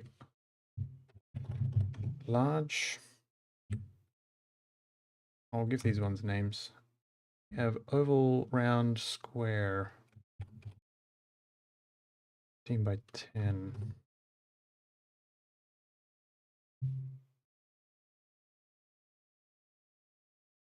This is when we start loading the file size because this large tent is going to be rather large.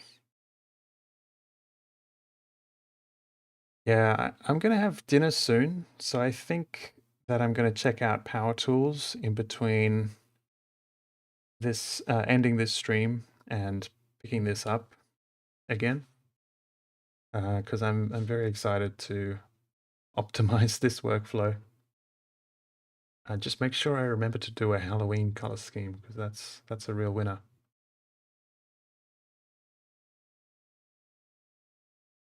Next, round tent is 7 by 7.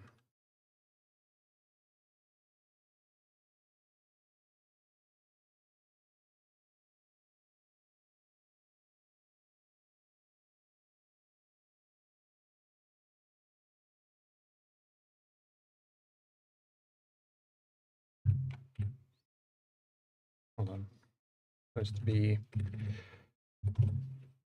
tent large, round 7 by 7, and also variant.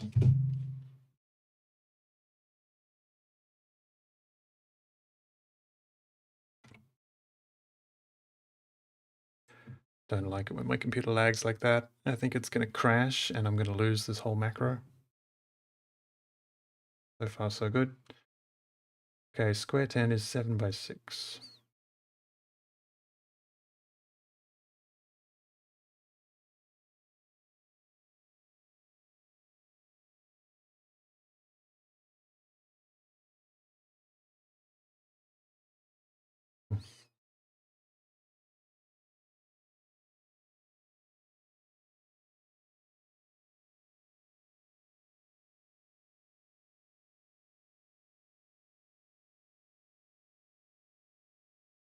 Seven by 6 square.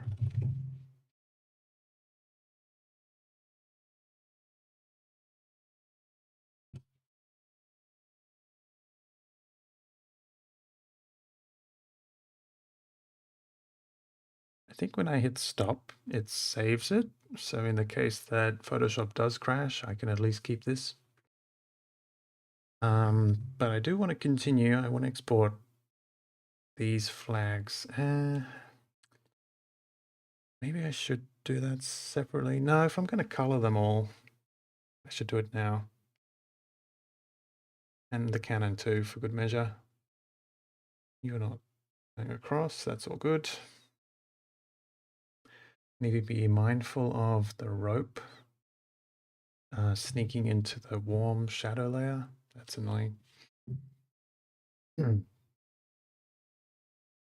Yeah, okay, so let's keep going. This is called circus cannon. Where's my circus cannon? Okay, the circus cannon variant size. It's the syntax.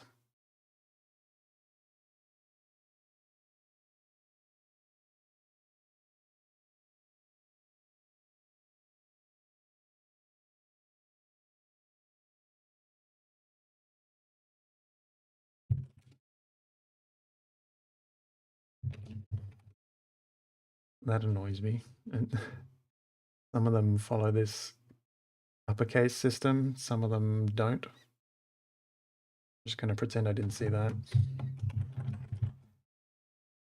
2 by 3.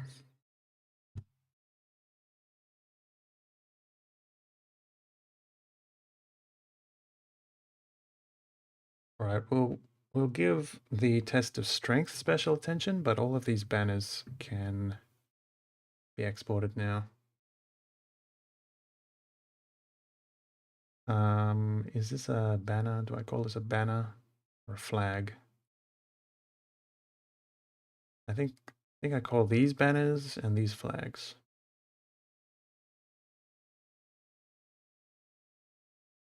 Yeah, okay.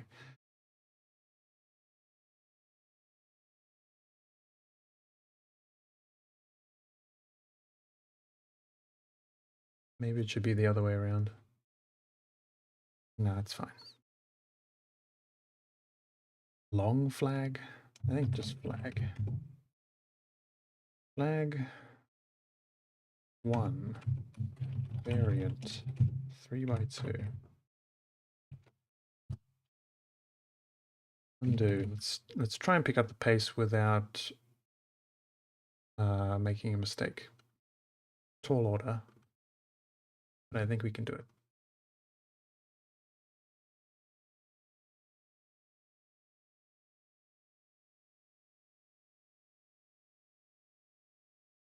Flag 2 of variant, also 3 by 2. This one is 4 by 2.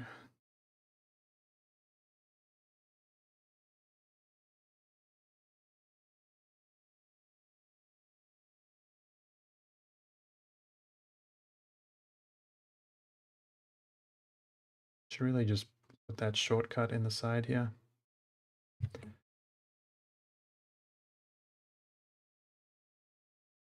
Flag 3. If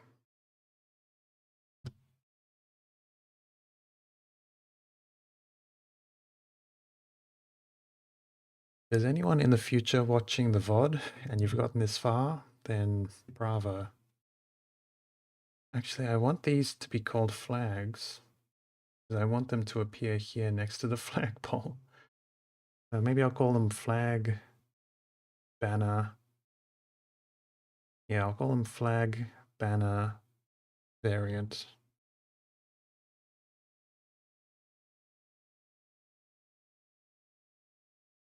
Kind of want to do something more modular here, so I'm going to pause on export tents.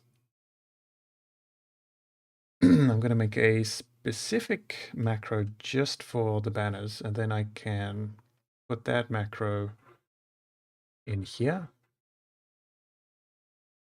No, I take it back. I'm not gonna get too fancy.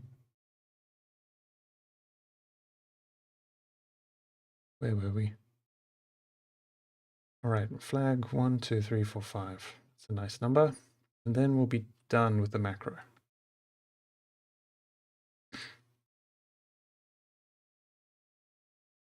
Each one is 1 by 2.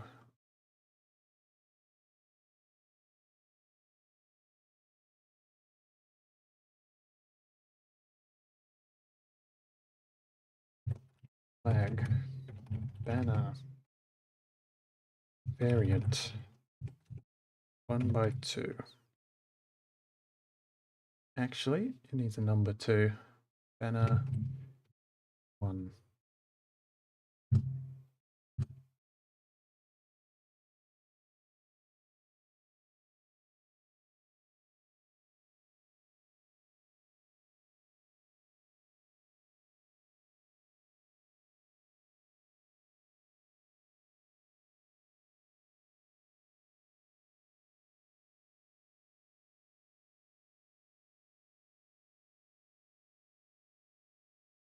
Two.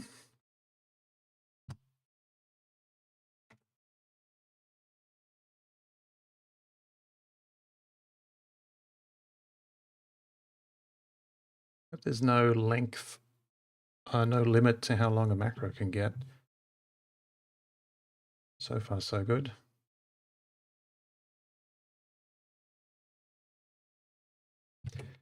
Number 3.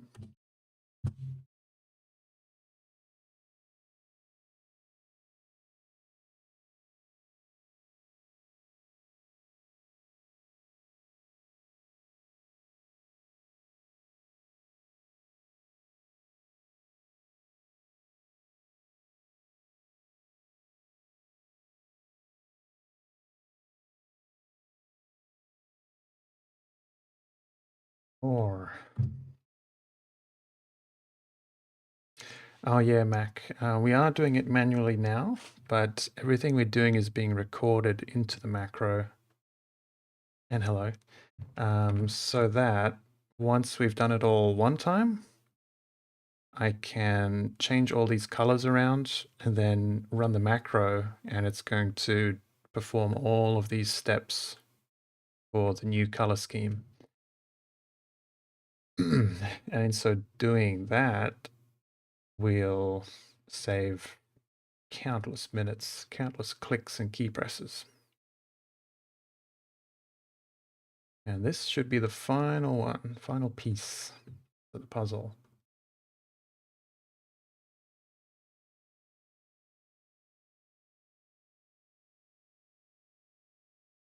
Banner number 5.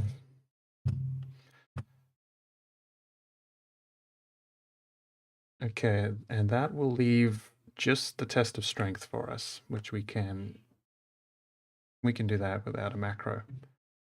So when we stop, we want to re-enable background, and we want to reset the view. All right. So all, because I want to export like at least 5 different variations, color schemes of all these. So if I hadn't made the macro, I'd be repeating all of these steps 5 times. But now for the following times, I can just hit the play button and it'll export all of these over here.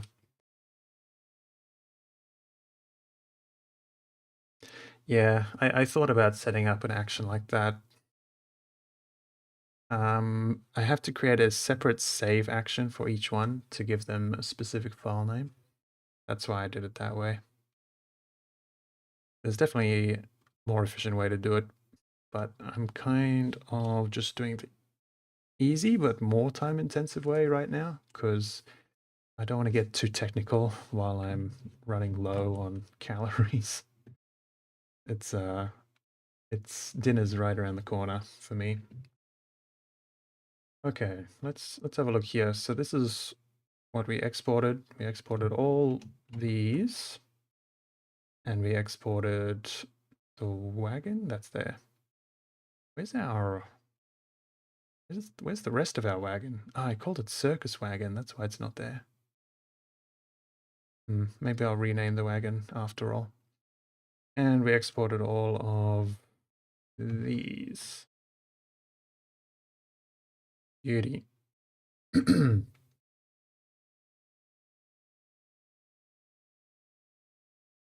Okay, let me think.